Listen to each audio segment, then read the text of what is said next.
സമാധാനം പുനഃസ്ഥാപിക്കാൻ RSS തയ്യാറാകുമോ? RSS സമാധാന ചർച്ചകൾക്ക് തയ്യാറാകണമെന്ന് കോടിയേരി ബാലകൃഷ്ണൻ. RSS കൊലപ്പെടുത്തിയ കുഴിച്ചാലിൽ മോഹനൻ വധക്കേസിലെ ഗൂഢാലോചന അന്വേഷിക്കണമെന്നും കോടിയേരി ആവശ്യപ്പെട്ടു. അതേസമയം സമാധാന ചർച്ചകൾക്ക് മുൻകൈയെടുക്കേണ്ടത് മുഖ്യമന്ത്രിയാണെന്ന് BJP നേതാവ് MT രമേശും പ്രതികരിച്ചു. വാർത്ത കണ്ണൂരിലെ സമാധാന ചർച്ചകൾക്ക് CPIM തയ്യാറാണെന്നും RSS സമാധാന ചർച്ചകൾക്ക് തയ്യാറാകണമെന്നും കോടിയേരി ബാലകൃഷ്ണൻ ആവശ്യപ്പെട്ടു. CPIM പ്രവർത്തകരെ കൊലപ്പെടുത്താൻ ആഹ്വാനം ചെയ്യുന്നത് BJP ദേശീയ അധ്യക്ഷൻ അമിത്ഷായാണെന്നും RSSനോട് സമാധാനം പാലിക്കാൻ പ്രധാനമന്ത്രി നിർദ്ദേശിക്കണമെന്നും കോടിയേരി പറഞ്ഞു. CPMനെതിരായ തുടർച്ചയായ ആക്രമണവും വെല്ലുവിളിയും നടത്തുന്ന RSSന്റെ സമീപനം അത് തിരുത്തിക്കാൻ കേന്ദ്ര നേതൃത്വം ഇടപെടണം. പ്രധാനമന്ത്രി തന്നെ ഇടപെട്ട് കേരളത്തിലെ RSSകാർ ഉപദേശിക്കണം. രാജഗോപാലല്ല, RSS നേതൃത്വമാണ് ചർച്ചകൾക്ക് മുന്നോട്ട് വരേണ്ടതെന്നും കോടിയേരി കൂട്ടിച്ചേർത്തു. രാജഗോപാലൻ പറഞ്ഞു എന്നുള്ളത് കൊണ്ട് അത് മുഖവിലേക്ക് എടുത്തുകൂടാ. RSSന്റെ ആരെങ്കിലും മുഖ്യമന്ത്രിയെ സമീപിക്കട്ടെ, മുഖ്യമന്ത്രിയെ സമീപിച്ച് സംസാരിക്കട്ടെ, ഞങ്ങൾ ചർച്ചയ്ക്ക് തയ്യാറാണ് എന്ന് മുഖ്യമന്ത്രിയോട് പറഞ്ഞാൽ മുഖ്യമന്ത്രി അതിനുള്ള സംവിധാനം സ്വാഭാവികമായിട്ടുണ്ടാക്കും. RSSകാർ കൊലപ്പെടുത്തിയ കുഴിച്ചാലിൽ മോഹനൻ വധക്കേസിലെ ഗൂഢാലോചന അന്വേഷിക്കണമെന്നും കോടിയേരി ആവശ്യപ്പെട്ടു. മോഹനന്റെ വീട് സന്ദർശിച്ച ശേഷം പ്രതികരിക്കുകയായിരുന്നു കോടിയേരി ബാലകൃഷ്ണൻ. അതേസമയം സമാധാന ചർച്ചകൾക്ക് മുൻകൈയെടുക്കേണ്ടത് മുഖ്യമന്ത്രിയാണെന്ന് BJP നേതാവ് MT രമേശ് പ്രതികരിച്ചു. സമാധാനമുണ്ടാക്കേണ്ടത് മുഖ്യമന്ത്രിയുടെ ബാധ്യതയാണ്. RSS നേതൃത്വം മുഖ്യമന്ത്രിയെ അങ്ങോട്ട് പോയി സമീപിക്കണം എന്നുള്ള CPM സംസ്ഥാന സെക്രട്ടറി കോടിയേരി ബാലകൃഷ്ണന്റെ പരാമർശം പഴയ മാടമ്പിമാരുടെ ഭാഷയാണ്. News bureau, Kannur. അതാണ് സമാധാനം പുനഃസ്ഥാപിക്കുന്നതിലും തർക്കം. ചർച്ചയ്ക്ക് തയ്യാറായി ക്ഷണിച്ചു RSSനെ. RSS എത്താൻ തയ്യാറാണോ അത്തരത്തിൽ എന്ന ചോദ്യം പോലും CPIMന്റെ ഭാഗത്തുനിന്നുണ്ടായിരിക്കുന്നു എന്നുള്ളതാണ് ഏറ്റവും പുതിയതായി വാർത്തകളിലെത്തുന്നത്. ഇന്ന് ഇതാണ് ന്യൂസ് ആൻഡ് വ്യൂസ് ചർച്ച ചെയ്യുന്നത്. ശ്രീ സുധീഷ് മിന്നി, JR പത്മകുമാർ, AA റഹീം, ജേക്കബ് ജോർജ്, ഒപ്പം റജി ലൂക്കോസ് എന്നിവരാണ് നമ്മുടെ ചർച്ചയിൽ പങ്കാളികളായുള്ളത്. പോകാം ഒരു ചെറിയ ഇടവേളയ്ക്ക്. ചർച്ചയിലേക്ക് പോകുമ്പോൾ ആദ്യമായി ശ്രീ ജേക്കബ് ജോർജിനോട്. ശ്രീ ജേക്കബ് ജോർജ്, രാഷ്ട്രീയമായ ചർച്ചയുടെ പ്രതിനിധികൾ ഇവിടെയുണ്ട്. നമുക്ക് നിഷ്പക്ഷമായുള്ള നിരീക്ഷണത്തിലൂടെ ആദ്യം തുടങ്ങാം. ഒരുപക്ഷെ 1948 മൊയ്യാരത്ത് ശങ്കരൻ എന്ന അവിഭക്ത പാർട്ടിയുടെ മീൻസ് CPIMന്റെ അവിഭക്ത പാർട്ടി CPIM CPM ഉണ്ടായിരുന്ന സമയത്ത് ഉള്ള രക്തസാക്ഷി കോൺഗ്രസ്സുകാരാണ് കൊന്നത്. അതിനുശേഷം VM Krishnan, CP Karunakaran, OK Kunhikannan, UK Kunhiraman, Ashraf SFI നേതാവ് 72 ഇങ്ങനെ തുടങ്ങുന്ന ലിസ്റ്റ്. ഒരുപക്ഷെ കൂടുതലും CPIM-കാരാണ്. അവരുടെ ഇപ്പോഴത്തെ സെക്രട്ടറി P ജയരാജൻ അടക്കമുള്ളവർ ജീവിക്കുന്ന രക്തസാക്ഷിയാണ്. EP ജയരാജൻ കഴുത്തിൽ പേർന്ന ആളാണ്, ഉറങ്ങാൻ കഴിയാതെ. മുഖ്യമന്ത്രി പിണറായി വിജയൻ പോലും കത്തിമുനയിൽ നിന്ന് രക്ഷപ്പെട്ടു. അതുപോലെ RSSനും പറയാനുണ്ട്. ഇങ്ങനെ പോസ്റ്റ്മോർട്ടത്തിലേക്ക് നമുക്ക് പോകണ്ട. പക്ഷേ നല്ലൊരു നീക്കം കോടിയേരിയുടെ ഭാഗത്തുനിന്നുണ്ടായിരിക്കുന്നു. അങ്ങനെയെങ്കിൽ അല്ല, കോടിയേരിയുടെ ഭാഗത്തു നിന്ന് മാത്രം നീക്കമുണ്ടായിട്ട് കാര്യമില്ല. കോടിയേരി പറയുന്നത് പോലും BJPയും RSSും എടുത്തിരിക്കുന്നത് ഒരു വെല്ലുവിളിയാണ്. പ്രത്യേകിച്ച് നമ്മുടെ MT രമേശിൻ്റെ പ്രസ്താവന കണ്ടില്ലേ. ഇത് ഓരോ പാർട്ടിയും സ്വന്തം അണികളോടാണ് സംസാരിക്കേണ്ടത്. ഓരോ നേതാവും സ്വന്തം പാർട്ടിയോടാണ്. കോടിയേരി മറ്റു എതിരാളികളോട് പറയുന്നതിൻ്റെ കാര്യമില്ല. സ്വന്തം അണികളോട് പറയട്ടെ, നിങ്ങൾ കൊല്ലരുത്. അതുപോലെ BJP നേതാക്കളും RSS നേതാക്കളും പറയട്ടെ. എനിക്ക് കണ്ണൂരിൽ നന്നായിട്ടറിയാം. ഞാനൊരു 90കളിലെ പ്രാക്ടിക്കലി എല്ലാ ആഴ്ചയിലും കണ്ണൂർ പോകുമായിരുന്നു. അതെ അതെ, അവിടെ പോകുമായിരുന്നു. എനിക്ക് ഈ ബോംബ് ഉണ്ടാക്കുന്നത് ഞാൻ കണ്ടിട്ടുണ്ട്. ബോംബ് ഉണ്ടാക്കുന്നത് കണ്ടിട്ടുണ്ട്. ബോംബിൻ്റെയും വടിവാളിൻ്റെയും ഒക്കെ കണ്ടാൽ നമ്മൾ പേടിച്ചു പോകും. ഭീകരമായ ദൃശ്യം. ഇതൊക്കെ വിവരിക്കാൻ വേണ്ടി എൻ്റെ അടുത്ത് രാത്രി ഞാൻ താമസിക്കുന്ന ഹോട്ടലിലെ 3-4 ചെറുപ്പക്കാർ, നല്ല പിള്ളേരെ വന്നു എന്നോട് വർത്തമാനം പറയുകയാണ്. രാത്രി 12-12:30 കഴിഞ്ഞിരിക്കുന്നു സാറേ. അവർ ദയനീയാവസ്ഥയാണ് പറയുന്നത്. സാറേ, ഞങ്ങളൊരു സെക്കൻഡ് ഷോയ്ക്ക് പോലും പോകില്ല കേട്ടോ, അവർ കൊന്നുകളയും എന്നാണ് പറയുന്നത്. ഞങ്ങളെ പുറത്ത് കാണാൻ പറ്റില്ല, ഞങ്ങൾ പുറത്ത് പെട്ടപ്പെട്ടു പോയാൽ കൊന്നുകളയും ഞങ്ങളെ എന്ന് പറയുന്നവർ. അപ്പോൾ ഇതിലൊരു ചെറുപ്പക്കാരനെ നമ്മൾ കുറച്ച് ദിവസമായിട്ട് കാണുന്നുണ്ട്. എനിക്ക് ബോംബുകളെക്കുറിച്ച്, ബോംബുകളുടെ ഫോട്ടോ എടുക്കണം, ബോംബുകൾ ഉണ്ടാക്കുന്ന രീതി കാണണം. അപ്പോൾ ഇയാൾ പറഞ്ഞു, ഞങ്ങളിത് ഉണ്ടാക്കി കഴിഞ്ഞിട്ട് ബുള്ളറ്റിൽ ഒരാൾ പറയുന്നു ഇത് പിടിക്കും, അനങ്ങാൻ പാടില്ല. ബുള്ളറ്റ് ആകുമ്പോൾ ഷോക്ക് അബ്സോർബർക്ക് ശക്തമായതുകൊണ്ട് ബുള്ളറ്റിലാണ്. എന്നിട്ട് രാത്രിയിൽ കാട്ടിലോട്ട് പോകും. കാട്ടിലോട്ട് പോയിട്ട് അവിടെ വലിയ പാറപ്പുറത്താണ് എറിഞ്ഞ് പൊട്ടിക്കുന്നത്. ഇത് പൊട്ടുമെന്നറിയാൻ വേണ്ടി.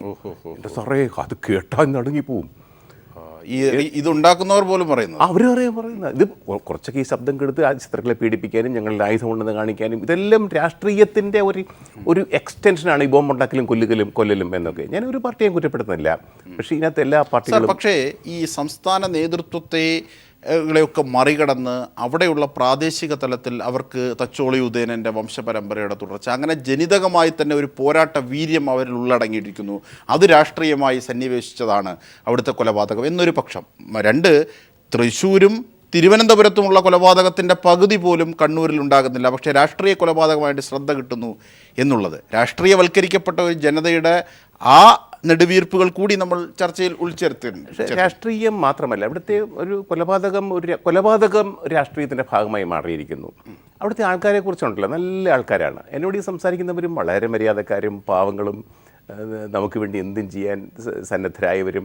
നമ്മുടെ വീട്, കണ്ണൂരിലെ വീടുകളിലൊക്കെ പോയാൽ അങ്ങേ അറ്റത്തെ അതിഥി സൽക്കാര പ്രിയരെയാണ് കാണാൻ കഴിയുക. എന്തുകൊണ്ടും നല്ലവരാണ് കണ്ണൂർക്കാർ, നല്ല മലയാളികൾ, നല്ല സ്നേഹമുള്ളവർ. പക്ഷേ രാഷ്ട്രീയം തലയ്ക്ക് പിടിച്ചു കഴിഞ്ഞാൽ ഇവരുടെ ഭാവം മാറും. ആ ഒരു സാംസ്കാരികമായ ഒരു പരിവർത്തനമാണ് ആവശ്യം. RSSനെയോ CPMനെയോ കോൺഗ്രസിനെയോ ഒരു പാർട്ടിയോ ഒരു ഗുണ്ടയും കുറ്റപ്പെടുന്നുണ്ട്. ഗുണ്ടകളൊക്കെ രാഷ്ട്രീയ പാർട്ടികളുടെ കയ്യിലെ പിണിയാളുകളാണ്. ഇവരാണ് ചാകുന്നത്. ഇന്നലെ ടൈംസ് ഓഫ് ഇന്ത്യയിലെ വയനാടൻ തമ്പാൻ, ഹൂ കിൽഡ് വയനാടൻ തമ്പാൻ എന്ന് നമ്മുടെ അനിൽ നായർ, അവരുടെ ടൈംസ് ഓഫ് ഇന്ത്യയുടെ ഡെപ്യൂട്ടി റെസിഡൻറ്റ് എഡിറ്ററാണ്. അദ്ദേഹം ഒരു പുസ്തകം എഴുതുന്നു. കാരണം ഇതൊരു കോൾഡ് ബ്ലഡഡ് മർഡർ. അതാണ് അവിടങ്ങളിലൂടെ സഞ്ചരിച്ച ആളെന്നുള്ള നിലയിൽ ഏറ്റവും കൂടുതൽ ഇതിനെക്കുറിച്ച് ആധികാരികമായി പറയാൻ അറിയാവുന്ന ഒരു മാധ്യമ പ്രവർത്തകൻ എന്നുള്ളതിൽ ഞാൻ ചോദിക്കുന്നത് ഇതാണ്. സംസ്ഥാനത്തിൻ്റെ നേതൃത്വം, അത് സംഘപരിവാറിൻ്റേതായാലും CPIMൻ്റേതായാലും, അവരൊക്കെ വിചാരിക്കുന്നതിനപ്പുറത്തേക്കുള്ള ഒരു വൈര്യം അവരിൽ കാത്തു സൂക്ഷിക്കുന്നു. അതെങ്ങനെ ഇല്ലാതാകും എന്നുള്ളതാണ്. വ്യക്തിപരമായി ഈ രാഷ്ട്രീയ നേതൃത്വത്തിൻ്റെ ഓർഡറുകൾ കിട്ടാതെ തന്നെ ഇവർ സ്വമേധയായി എടുത്തു ചാടി ഇത്തരത്തിലുള്ള ഒരു കുറച്ചൊക്കെ കൂടുതലും അങ്ങനെയൊക്കെയാണ്. ഒരു ആക്ഷൻ റിയാക്ഷൻ.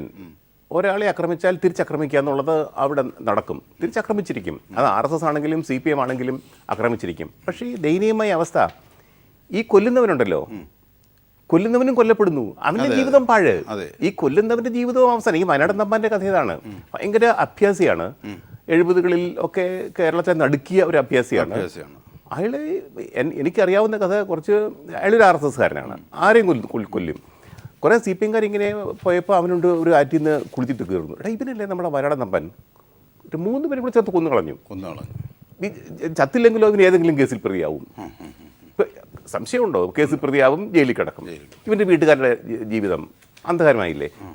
കൊല്ലപ്പെട്ടവൻ്റെ ജീവിതവും അന്ധകാരത്തിലാവുന്നു. അതുപോലെ KT ജയകൃഷ്ണൻ മാഷ്. ഞാൻ BJP RSSനെ ഒക്കെ കാണുന്ന സംസാരിക്കുന്ന കൂട്ടത്തിലെ KT ജയകൃഷ്ണൻ മാഷിനെ വേണ്ടി സംസാരിച്ച് ഇരുന്ന് ഞാൻ തിരിച്ചു വന്നു. 2-3 ദിവസം കഴിഞ്ഞപ്പോഴത്തേക്ക് ജയകൃഷ്ണൻ മാഷിനെ CPMകാർ കൊന്നു. അപ്പം ഞാൻ അടുത്ത ആഴ്ച അവിടെ ചെന്നപ്പോൾ RSSകാരൊക്കെ എൻ്റെ അടുത്ത് വന്ന് പറഞ്ഞു, കണ്ടില്ല സാർ കഴിഞ്ഞ ആഴ്ച വന്ന് സംസാരിച്ചല്ലേ. അതാണ് ശ്രീ ജേക്കബ് ജോർജ്, ഒരുപക്ഷെ ഏറ്റവും ഒടുവിൽ നാം കണ്ടത് ഇപ്പോൾ കുഴിച്ചാൽ മോഹൻ അടക്കമുള്ളവരുടെ കാര്യം. അതിനുശേഷം ഒരു RSS പ്രവർത്തകനും കൊല്ലപ്പെട്ടു. പക്ഷേ ഈ കുഴിച്ചാൽ മോഹനൻ്റെ കാര്യം എന്നാൽ അയാൾ ഈ സാറ് നേരത്തെ സൂചിപ്പിച്ചതുപോലെ, ശ്രീ ജേക്കബ് ജോർജ് താങ്കൾ നേരത്തെ സൂചിപ്പിച്ചതുപോലെ, അത്തരത്തിൽ ഒരു വിധ പ്രവർത്തനത്തിനോ അടിക്കോ വെട്ടിനോ കുത്തിനോ ഒന്നും നമ്മുടെ നാടൻ ഭാഷയിൽ പറഞ്ഞാൽ പോകുന്ന ആളല്ല. പക്ഷേ അയാളും ഷാപ്പിൽ വെച്ച് കൊല ചെയ്യപ്പെട്ടു. ഷാപ്പ് ജീവനക്കാരനാണ്. അങ്ങനെയുള്ള ഒരു സംഭവ വികാസത്തിലേക്ക് അത് ഡെവലപ്പ് ഒരുപക്ഷെ BJP AKG ഭവനിൽ അങ്ങ് ദില്ലിയിൽ സമരം നടത്തുന്ന ദിവസം തന്നെയാണ് BJP പ്രതിഷേധം. കേരളത്തിലെ BJPക്കാരെ RSSകാരെയും CPMകാരെ കൊല്ലുന്നു എന്ന് പ്രചരിപ്പിച്ചുകൊണ്ടിരുന്നപ്പോഴാണ് കൊല്ലുന്നത്. തീർച്ചയായിട്ടും ഇതിന് അങ്ങനെ അപക്വമായ രീതിയിലേക്ക് അല്ല, ഇതല്ല രാഷ്ട്രീയം. ഇത് രാഷ്ട്രീയമല്ല. ഇപ്പോൾ BJPക്ക് ആണെങ്കിൽ ഈ ആൾക്കാരെ കൊന്നു കഴിഞ്ഞാൽ കേരളത്തിലെ ജനങ്ങൾ വോട്ട് ചെയ്യുമോ? ഇതെങ്ങനെയാണ് മനസ്സിലാവുന്നത്? ജനങ്ങൾ വോട്ട് ചെയ്യുമോ? CPMകാർ ഓർക്കേണ്ടത് അതാണ്. പ്രത്യേകിച്ച് എനിക്ക് തോന്നുന്നു CPMനാണ് കൂടുതൽ ഉത്തരവാദിത്തം. പ്രത്യേകിച്ച് മുഖ്യമന്ത്രി പിണറായി വിജയന്. അദ്ദേഹം കണ്ണൂർക്കാരനാണ്. അദ്ദേഹം കേരളത്തിലെ മുഖ്യമന്ത്രിയാണ്. ഞാനൊക്കെ പറയുന്നത് കേരളം കണ്ട ഏറ്റവും കരുത്തനായ മുഖ്യമന്ത്രിയാണ്. അദ്ദേഹമാണ് മുൻകൈ എടുക്കേണ്ടത്. അദ്ദേഹം ഈ കൊലക്കത്തിക്ക് ഇരയായ ആളാണ്. ഒരുപക്ഷെ ഭാഗ്യത്തിന് മാത്രം രക്ഷപ്പെട്ടതാണ്. അതാണ് വെടിയായി EP ജയരാജൻ എത്തിയെന്നൊക്കെയുള്ള നമ്മുടെ രാഷ്ട്രീയ ചരിത്രം വായിക്കുന്ന വിദ്യാർത്ഥി കാലത്ത് നാം പഠിച്ചതാണ്. ഞാൻ ഇന്നലെ മാതൃഭൂമിയിൽ എഴുതിയ ലേഖനമുണ്ട് ഈ കാര്യങ്ങൾ വിശദീകരിച്ചിട്ട്. തീർച്ചയായും അങ്ങനെയാണെങ്കിൽ താങ്കൾ ഇപ്പോൾ ഏറ്റവും ഒടുവിലായി എത്തിയത്, ഒരുപക്ഷെ താങ്കൾക്ക് നേരത്തെ മറ്റൊരു ചർച്ചയ്ക്ക് പോകണം എന്നതുകൊണ്ടാണ് താങ്കൾ ഉപയോഗിക്കുന്നത്. മറ്റ് ഗസ്റ്റുകളൊന്നും വിഷമിക്കുകയും ചെയ്യരുത്. അതായത് അങ്ങനെ ഒരു ചരിത്രം എണ്ണം തികയ്ക്കാൻ എന്നൊരു വാക്കിലേക്ക് താങ്കളെത്തി. അതിലേക്കൊരു അപക്വമായ രാഷ്ട്രീയം എന്ന അത് വിട്ട് ഒരു അപക്വമായ രീതിയിലേക്ക് പോലും രാഷ്ട്രീയ കൊലപാതകങ്ങൾ കണ്ണൂരിൽ എത്തുന്നു എന്നൊരു സംശയം സ്വാഭാവികമാണ് നിഷ്പക്ഷ നിരീക്ഷണത്തിൽ. അങ്ങനെയാണെങ്കിൽ ആ ഘട്ടത്തിലാണ് കോടിയേരി മുമ്പോട്ട് വെച്ചത് RSS തയ്യാറാണോ, RSS തയ്യാറാകൂ എന്ന്. അവിടെ പോലും MT രമേശ് തിരിച്ചു പറഞ്ഞ ഡയലോഗ് നാം കണ്ടതാണ്. അവിടെ പോലും ഒരു കോംപ്രമൈസിൻ്റെ സാധ്യതയിലേക്ക് അവരെത്തുന്നില്ല. നിരാശയല്ലേ? അല്ല, അത് കോടിയേരി പറഞ്ഞത് കൊള്ളാം, തീർച്ചയായിട്ടും സ്വാഗതാർഹമാണ്, അത് സ്വീകരിക്കണമായിരുന്നു. പക്ഷേ എൻ്റെ പറയുന്നത് ഇതിനകത്ത് രാഷ്ട്രീയമുണ്ടല്ലോ, ആത്യന്തികമായിട്ട് രാഷ്ട്രീയമാണ്. ഈ കൊല്ലുന്നതിൻ്റെ പിന്നിലും രാഷ്ട്രീയ കളിയാണല്ലോ. അത് കളിക്കുന്നത് ദേ ആർ ബിഗ് പ്ലേയേഴ്സ് കളിക്കുന്ന ബിഗ് ഗെയിമാണ് രാഷ്ട്രീയം. അതിൻ്റെ അകത്തെ കുറെ താഴെ കിടക്കുന്ന ആൾക്കാരാണ് അങ്ങോട്ടും ഇങ്ങോട്ടും കൊല്ലുന്നത്. പണ്ട് വെള്ളാപ്പള്ളി നടേശൻ പറഞ്ഞു, ഇത് കൊല്ലുന്നത് വീഴവൻ, ചാകുന്നത് വീഴവൻ. പക്ഷെ വെള്ളാപ്പള്ളിയുടെ കളി അവിടെ നടന്നില്ല, അത് കാര്യം വേറെ. കാരണം അത്തരത്തിലുള്ളവരല്ല രാഷ്ട്രീയത്തിന് വേണ്ടി ജീവൻ കൊടുക്കാനോ അല്ലെങ്കിൽ കൊല്ലാനോ ഒക്കെ പോകുന്നു എന്ന് പറയുന്നതിനെ ആ രീതിയിൽ നമ്മൾ ചർച്ച പോലും അത് അൺപാർലമെന്ററി ആയി മാറും. തീർച്ചയായും ശ്രീ JR പത്മകുമാർ, സമാധാനത്തിന് പോലും നിങ്ങൾ തയ്യാറല്ലേ? അതിനുള്ള അവസരം ഉണ്ടായിട്ടും സ്വാഭാവിക സംശയം എന്താണ് താങ്കൾ അങ്ങനെ ഒരു ചോദ്യം ചോദിക്കാൻ തന്നെ കാരണം? അതായത് കേരളത്തിലെ ഏറ്റവും വലിയ പാർട്ടിയുടെ നേതാവ് ഒരുപക്ഷെ കോടിയേരി ബാലകൃഷ്ണൻ അത്തരത്തിലൊരു ചർച്ച മുമ്പോട്ട് വെക്കുന്നു. RSS ആണ് ഇനി ചെയ്യേണ്ടത്. RSS ചർച്ചയ്ക്ക് തയ്യാറാകൂ എന്ന്. തയ്യാറുണ്ടോ RSS എന്ന ചോദ്യത്തോട് അതൊരു മാടമ്പി സ്വഭാവമാണെന്നാണ് നിങ്ങളുടെ MT രമേശ് പ്രതികരിച്ചത്. അങ്ങനല്ല, തയ്യാറുണ്ടോ എന്നുള്ളല്ലോ അദ്ദേഹം ചോദിച്ചു. അദ്ദേഹത്തിൻ്റെ നിങ്ങൾ തന്നെ ഫുൾ ടെക്സ്റ്റ് ഇവിടെ കുറച്ച് കാണിച്ചല്ലോ. രാജഗോപാൽ അങ്ങനെ ഒരു നിർദ്ദേശം മുന്നോട്ട് വെച്ചപ്പോൾ രാജഗോപാലിൻ്റെ സംസാരിച്ചിട്ട് കാര്യമില്ല എന്നാണ് അദ്ദേഹം പറഞ്ഞത്. ഞങ്ങൾക്ക് പറയാനുള്ളത് അത് തന്നെയാണ്. ഈ കോടിയേരിയുടെ സംസാരിച്ചിട്ട് കാര്യമില്ല, P ജയരാജനോട് സംസാരിച്ചാലേ കണ്ണൂർ പ്രശ്നം പരിഹരിക്കാൻ കഴിയൂ. അതാണ് അതിൻ്റെ പ്രശ്നം. ഇതിലിപ്പോൾ പാർട്ടിയുടെ സെക്രട്ടറി എന്നുള്ള നിലയിൽ കോടിയേരി പറഞ്ഞതിൽ അദ്ദേഹത്തിന് അത് പറയാനുള്ള സ്വാതന്ത്ര്യമുണ്ട്. ഞങ്ങൾക്ക് അദ്ദേഹം പറഞ്ഞതുപോലെ AKG സെൻറ്ററിൽ ചെന്നിട്ട് ഇതൊന്ന് പരിഹരിക്കണമെന്ന് പറയേണ്ട ആവശ്യമില്ല. പരിഹരിക്കേണ്ടത് ജനങ്ങളുടെ പ്രതിനിധിയാണ് ഇവിടുത്തെ മുഖ്യമന്ത്രി. ആ മുഖ്യമന്ത്രി ഇപ്പോൾ BJP ഓഫീസിലും വരേണ്ട, RSS ഓഫീസിലും പോകേണ്ട, വേറെ CPM ഓഫീസിലും പോകേണ്ട, അദ്ദേഹത്തിന് മുൻകൈ എടുത്തിട്ട് ഈ സമാധാനം അദ്ദേഹത്തിൻ്റെ പഞ്ചായത്തിനകത്ത് 3-4 കൊലപാതകം നടന്ന സമയത്ത് നിരവധി വീടുകൾ തകർക്കപ്പെട്ട ഒരു സാഹചര്യത്തിൽ അദ്ദേഹത്തിന് മുൻകൈ എടുത്തിട്ട് ഈ പ്രശ്നം പരിഹരിക്കാനുള്ളൊരു നിലപാടെടുത്തുകൂടെ? അതിലൊരു ഒരു അഭിമാന ഈ നഷ്ടബോധവും തോന്നേണ്ട കാര്യമില്ലല്ലോ. ഈഗോ പ്രോബ്ലം ഇല്ലല്ലോ. മുഖ്യമന്ത്രിയല്ലേ, RSSകാരൻ്റെയും BJPക്കാരൻ്റെയും മാർക്സിസ്റ്റുകാരൻ്റെയും മുഖ്യമന്ത്രിയാണല്ലോ. അപ്പോൾ ആ ഒരു നിലപാടിലേക്ക് വരണം. ശ്രമിച്ചു ശ്രീ അനന്ത്കുമാർ, HN അനന്ത്കുമാർ എന്ന കെമിക്കൽസ് ആൻഡ് ഫെർട്ടിലൈസേഴ്സ് വിഭാഗം മന്ത്രിയായ കേന്ദ്രമന്ത്രി, നിങ്ങളുടെ ബംഗളൂരു സൗത്തിൽ നിന്ന് ലോക്സഭയിലെത്തിയ മന്ത്രിയായ വ്യക്തി, ആ വ്യക്തിയോട്, അദ്ദേഹം RSSകാരനാണല്ലോ, അദ്ദേഹത്തോട് ഡൽഹിയിൽ വെച്ച് മുഖ്യമന്ത്രി പിണറായി വിജയൻ ഇത്തരത്തിലൊരു ആശയം മുമ്പോട്ട് വെച്ചു. അത് നോക്കാമെന്ന് പറഞ്ഞതല്ലാതെ ഇതുവരെയും ചർച്ചയ്ക്ക് തയ്യാറായി ഒരു RSSകാരും വന്നില്ല. മുഖ്യമന്ത്രി പിന്നെ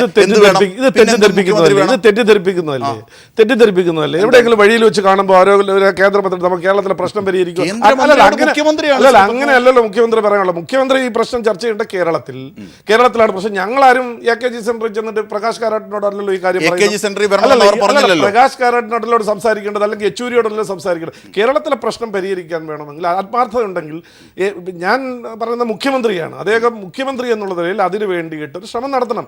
ഞങ്ങൾ ഒരുപാട് ശ്രമം ഇതിനു വേണ്ടി കേരളത്തിൽ നടത്തിയിട്ടുണ്ട്. നിങ്ങൾക്കറിയാം, BMSന്റെ നേതാവായിരുന്ന തേങ്കഡ്ജി അദ്ദേഹം ഇടപെട്ടിട്ട് K രാമറാവു എന്ന് പറയുന്ന പോളിറ്റ് ബ്യൂറോ സെക്രട്ടറിയുമായിട്ട് 80കളിൽ ശ്രമം നടത്തിയിട്ടുണ്ട്. VR കൃഷ്ണയ്യറുമായി ഇടപെട്ടിട്ട് ഇവിടുത്തെ കേരളത്തിലെ ഈ കൊലപാതകത്തിൽ വിഷമം വിചാരിച്ചിട്ട് പൊതുസമൂഹം എല്ലാവരും കൂടി അദ്ദേഹത്തെ ചുമതലപ്പെടുത്തി അദ്ദേഹമായി ചർച്ച ചെയ്തതിൻ്റെ സെക്കൻഡ് ഡേയിലാണ് മാർക്സിസ്റ്റ് പാർട്ടി BJP ലീഡേഴ്സിനെ കൊന്നിട്ടുള്ളത്. അതുകൊണ്ട് ഞങ്ങൾ ഒരുപാട് ശ്രമിച്ചിട്ടുണ്ട്, ഇനിയും അതിന് തയ്യാറ് തന്നെയാണ്, ഏത് അറ്റം വരെ പോകാൻ. പക്ഷേ ഇവിടുത്തെ പ്രശ്നം എന്തെന്ന് പറഞ്ഞാൽ, മാർക്സിസ്റ്റ് പാർട്ടിയെ സംബന്ധിച്ചിടത്തോളം കേരളത്തിൽ സംഘടനാപരമായോ അല്ലെങ്കിൽ രാഷ്ട്രീയമായോ വെല്ലുവിളികൾ നേരിടുന്ന സാഹചര്യത്തിൽ ഈ ഇഷ്യൂ തിരിച്ചുവിടുന്നതിന് വേണ്ടിയിട്ട് ഇങ്ങനെ നരനായാട്ട് നടത്തുന്നുണ്ട്. അത് കണ്ണൂർ ജില്ല അതല്ല ശ്രീ പത്മകുമാർ, അതല്ല. ആത്മാർത്ഥമാണോ നിങ്ങൾ പറയുന്നത്? സമാധാനം കണ്ണൂരിൽ പുനഃസ്ഥാപിക്കാൻ ആത്മാർത്ഥമായ ആഗ്രഹം ശ്രീ പത്മകുമാറിനുണ്ടോ? അല്ലെങ്കിൽ BJPക്കും RSSനും ഉണ്ടോ?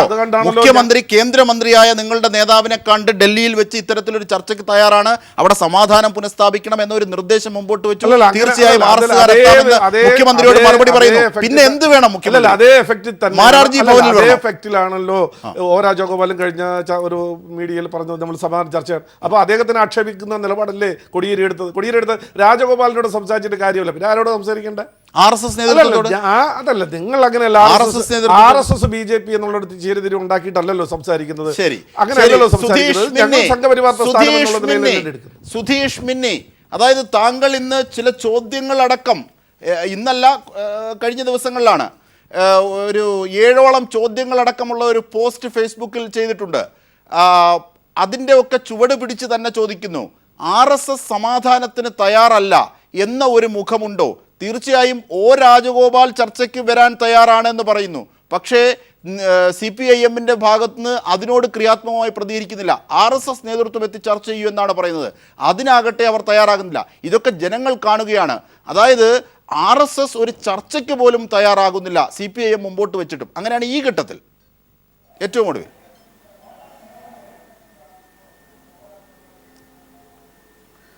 അതായത് RSSൻ്റെ അഖില ഭാരതീയ നേതൃത്വം ലക്ഷ്യമാക്കുന്നത് പിണറായിയാണ്.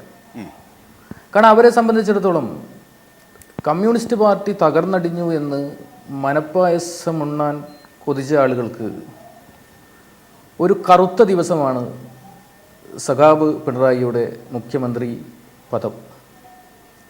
ആ സ്ഥാനം ഏറ്റെടുത്ത മുതൽ ആ നാടിനെ അശാന്തിയിലാക്കാനുള്ള ഒരു ശ്രമങ്ങളാണ് RSS നടത്തിക്കൊണ്ടിരിക്കുന്നത്. അവരെ സംബന്ധിച്ചിടത്തോളം ആ പിണറായി എന്ന് പറയുന്ന ആ ഗ്രാമത്തെ അശാന്തിയിലാഴ്ത്തി അവിടെ മാളത്തിലുള്ള എലിയെ പുകയുടെ മറ കൊണ്ട് അസ്വസ്ഥനാക്കി പുറത്തു ചാടിക്കുന്നത് പോലെ സഖാവ് പിണറായിയെയും പുറത്തു ചാടിക്കാം എന്നൊരു വ്യാമോഹമാണ് ഓരോ സ്വയം സേവകൻ്റെയും ബോധത്തിൽ ഇന്നുള്ളത്. അതാണ് പിണറായിയിൽ നടക്കുന്ന ഈ വീട് ആക്രമണങ്ങളായാലും കൊലപാതകങ്ങളായാലും അതുപോലെ ബോംബേറായാലും എല്ലാം RSSൻ്റെ പ്രചാരകന്മാർ, സംസ്ഥാന പ്രാന്തീയ ചുമതലയുള്ള പ്രചാരകന്മാർ ഇപ്പോൾ ഇവിടെ വിഭാഗ് കാര്യാലയത്തിലും ജില്ലാ കാര്യാലയത്തിലുമുണ്ട്. അവരുടെ തീരുമാനപ്രകാരമാണ് ഓരോ സ്വയം സേവകനും ബൈക്കിലും കാറിലും ഒക്കെ പോയിട്ട് അവിടെ ആക്രമണം ഉണ്ടാക്കുന്നത്.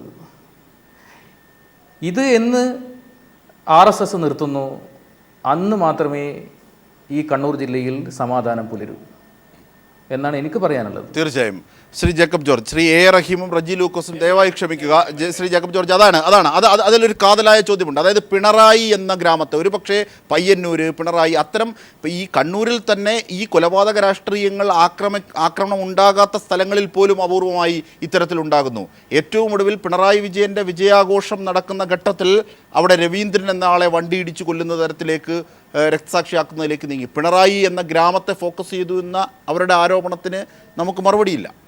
അല്ല, അതിന് ശരിക്കും പറഞ്ഞാൽ അവരുടെ ഭാഗത്തു നിന്ന് മറുപടി വരട്ടെ, പത്മകുമാറൊക്കെ ഉണ്ടല്ലോ. പക്ഷേ എനിക്ക് തോന്നുന്നത് ഇവിടെ പോലീസ് എന്ത് ചെയ്യുന്നു എന്നുള്ളതാണ് എൻ്റെ ചോദ്യം.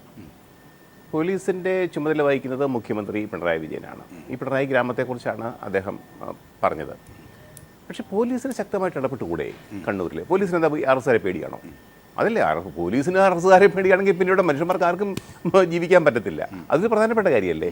അപ്പോൾ എനിക്ക് തോന്നുന്നു അവിടെ ശക്തമായ ഒരു പോലീസ് കാവൽ ഇനിയും വരേണ്ടിയിരിക്കുന്നു. അല്ലെങ്കിൽ അവിടുത്തെ പോലീസ് ബന്ദോബസ്ത് വർദ്ധിപ്പിക്കേണ്ടിയിരിക്കുന്നു. ഞാൻ വളരെ നിഷ്പക്ഷമായിട്ടാണ്. കാരണം അവിടെ എത്ര കാലം അത്തരത്തിൽ, അതെ, എത്രയോ വർഷങ്ങൾ, എത്രയോ ദശകങ്ങൾ കഴിഞ്ഞിരിക്കുന്നു. കേരളത്തിൽ ഒരു മനുഷ്യൻ്റെയും രാഷ്ട്രീയത്തിൻ്റെ പേരിൽ കൊല്ലപ്പെടരുത്. അത് ശരിയല്ല. കാരണം രാഷ്ട്രീയത്തിൽ കളിക്കുന്ന ഒരു ആവേശത്തിൻ്റെ പേരിലാണ്, അവൻ്റെ വിശ്വാസത്തിൻ്റെ പേരിലാണ്. അതിൻ്റെ പേരിൽ അവൻ കൊല്ലപ്പെടുക എന്നൊക്കെ പറയുന്നത് അതിക്രൂരമാണ്, നിന്ദ്യമാണ്. ഒരു ജനാധിപത്യത്തിൽ, ഒരു മതേതര സമൂഹത്തിൽ ഒരിക്കലും സംഭവിക്കാത്ത കാര്യമാണ്. അതുകൊണ്ട് കൊലപാതക രാഷ്ട്രീയത്തെ ഒരു കാരണവശാലും ഒരു രാഷ്ട്രീയ പാർട്ടിയും അംഗീകരിക്കരുത്. അതിനെതിരെ എല്ലാവരും ഒന്നിക്കേണ്ട സമയമാണ്. പക്ഷെ അങ്ങനെ ഒന്നിക്കുന്നതിൻ്റെ സൂചന കോടിയേരി ഇപ്പോൾ മുമ്പോട്ട് വെച്ചതിനോടുള്ള പ്രതികരണം BJP പക്ഷത്ത് നിന്ന് വരുന്നത് വെച്ച് ക്രോഡീകരിക്കാനാകുമോ എന്നാണ് എൻ്റെ ചോദ്യം. അല്ല, കോടിയേരിക്ക് തീർച്ചയായിട്ടും കോടിയേരി വളരെ പോസിറ്റീവായിട്ട് തന്നെയാണ് കോടിയേരി പറഞ്ഞിരിക്കുന്നത്. യാതൊരു സംശയമില്ല. ഞാൻ അങ്ങനെയാണ് കാണുന്നത്. ഇപ്പം BJP RSS എങ്ങനെയാണ് കാണുന്നതെന്ന് എനിക്ക് പറയാൻ പറ്റത്തില്ല. അതിനെ അവർ സ്വീകരിക്കുകയായിരുന്നു വേണ്ടത്. ഇനിയും സമയമുണ്ടല്ലോ, നാളെ സമയമുണ്ടല്ലോ. മുഖ്യമന്ത്രിക്കും ഇടപെടാം. ഇതുപോലെ മുഖ്യമന്ത്രിക്കും ക്ഷണിക്കാം. മുഖ്യമന്ത്രിക്ക് ക്ഷണിക്കട്ടെ, അദ്ദേഹത്തിൻ്റെ സെക്രട്ടേറിയറ്റിലേക്ക് ക്ഷണിക്കട്ടെ. തീർച്ചയായും. A. റഹീം, അതായത് പഞ്ചായത്ത് തലം മുതൽ കേരളത്തിലെ ലോക്സഭാ തലങ്ങളിൽ വരെ ഒറ്റയ്ക്കൊറ്റയ്ക്ക് ആരെങ്കിലും മത്സരിച്ചാൽ അതിൽ ഭൂരിപക്ഷം നേടുക CPIM ആയിരിക്കും സ്വാഭാവികമായും, നമ്മുടെ ഒരു പഠനമനുസരിച്ച്. അങ്ങനെയുള്ള ഏറ്റവും വലിയ പാർട്ടി, ജനകീയമായ ഉത്തരവാദിത്വം നിങ്ങൾക്കാണ് കൂടുതൽ എന്ന് പറയാനാണ് ഞാനത് പറഞ്ഞത്. പക്ഷേ ഒരു പഞ്ചായത്ത് പോലും എത്തിച്ച് ഭരിക്കാനാകാത്തത്, അപൂർവം ചില കാര്യങ്ങൾ ഒഴിച്ചാൽ ഉള്ള BJPയോട് ഇത്തരത്തിലുള്ള ഒരു സമീപനം മതിയോ? കുറേ കൂടി ഉത്തരവാദിത്വത്തോടു കൂടി CPIM-ന് അവരെ സമാധാനത്തിനായി ക്ഷണിച്ചുകൂടെ എന്നൊരു ചോദ്യം. അല്ല, തീർച്ചയായും ആ ശ്രമമാണല്ലോ കോടിയേരിയുടെ ഭാഗത്തു നിന്നുണ്ടായത്. ശ്രീ ജേക്കബ് ജോർജ് എല്ലാം പറഞ്ഞ ആ അർത്ഥത്തിൽ ഞാൻ സ്വാഗതം ചെയ്യുകയാണ്. പക്ഷേ ആ ഉത്തരവാദിത്വം ഞങ്ങൾ നിർവഹിക്കുന്നുണ്ട്. ഭരിക്കുന്ന പാർട്ടി എന്നുള്ള നിലയിലുള്ള ഉത്തരവാദിത്വമുണ്ട്. പാർട്ടി സംസ്ഥാന സെക്രട്ടറി അക്കാര്യം തന്നെയാണ് ഇന്ന് പറഞ്ഞത്. ആ ഉത്തരവാദിത്വമാണ് ഇന്നിപ്പോൾ ഇവർ ആയുധമാക്കുന്നത്. ഇപ്പോൾ ശ്രീ MT രമേശിൻ്റെ വാർത്താ സമ്മേളനം ശ്രീ ജേക്കബ് ജോർജ് സാർ കൂടി ശ്രദ്ധിക്കണം. പറയൂ. മുഖ്യമന്ത്രിയുടെ ബാധ്യതയാണ്. ഇതാണ് അദ്ദേഹം പോയിന്റ് ചെയ്തത്. അദ്ദേഹം പറഞ്ഞ മാടമ്പി എന്ന വാക്കിലല്ല ഞാൻ പിടിക്കാൻ പോകുന്നത്. മുഖ്യമന്ത്രിയുടെ ബാധ്യതയാണ്. മുഖ്യമന്ത്രിയുടെ ബാധ്യതയായി ഇതിനെ മാറ്റുന്നു. ശ്രീ സുധീഷ് മിന്നി പറഞ്ഞ അതാണ്. മുഖ്യമന്ത്രിയുടെ ബാധ്യതയായി ഈ പ്രശ്നത്തെ ഇന്ത്യയുടെ മുമ്പിൽ അവതരിപ്പിക്കുന്നു.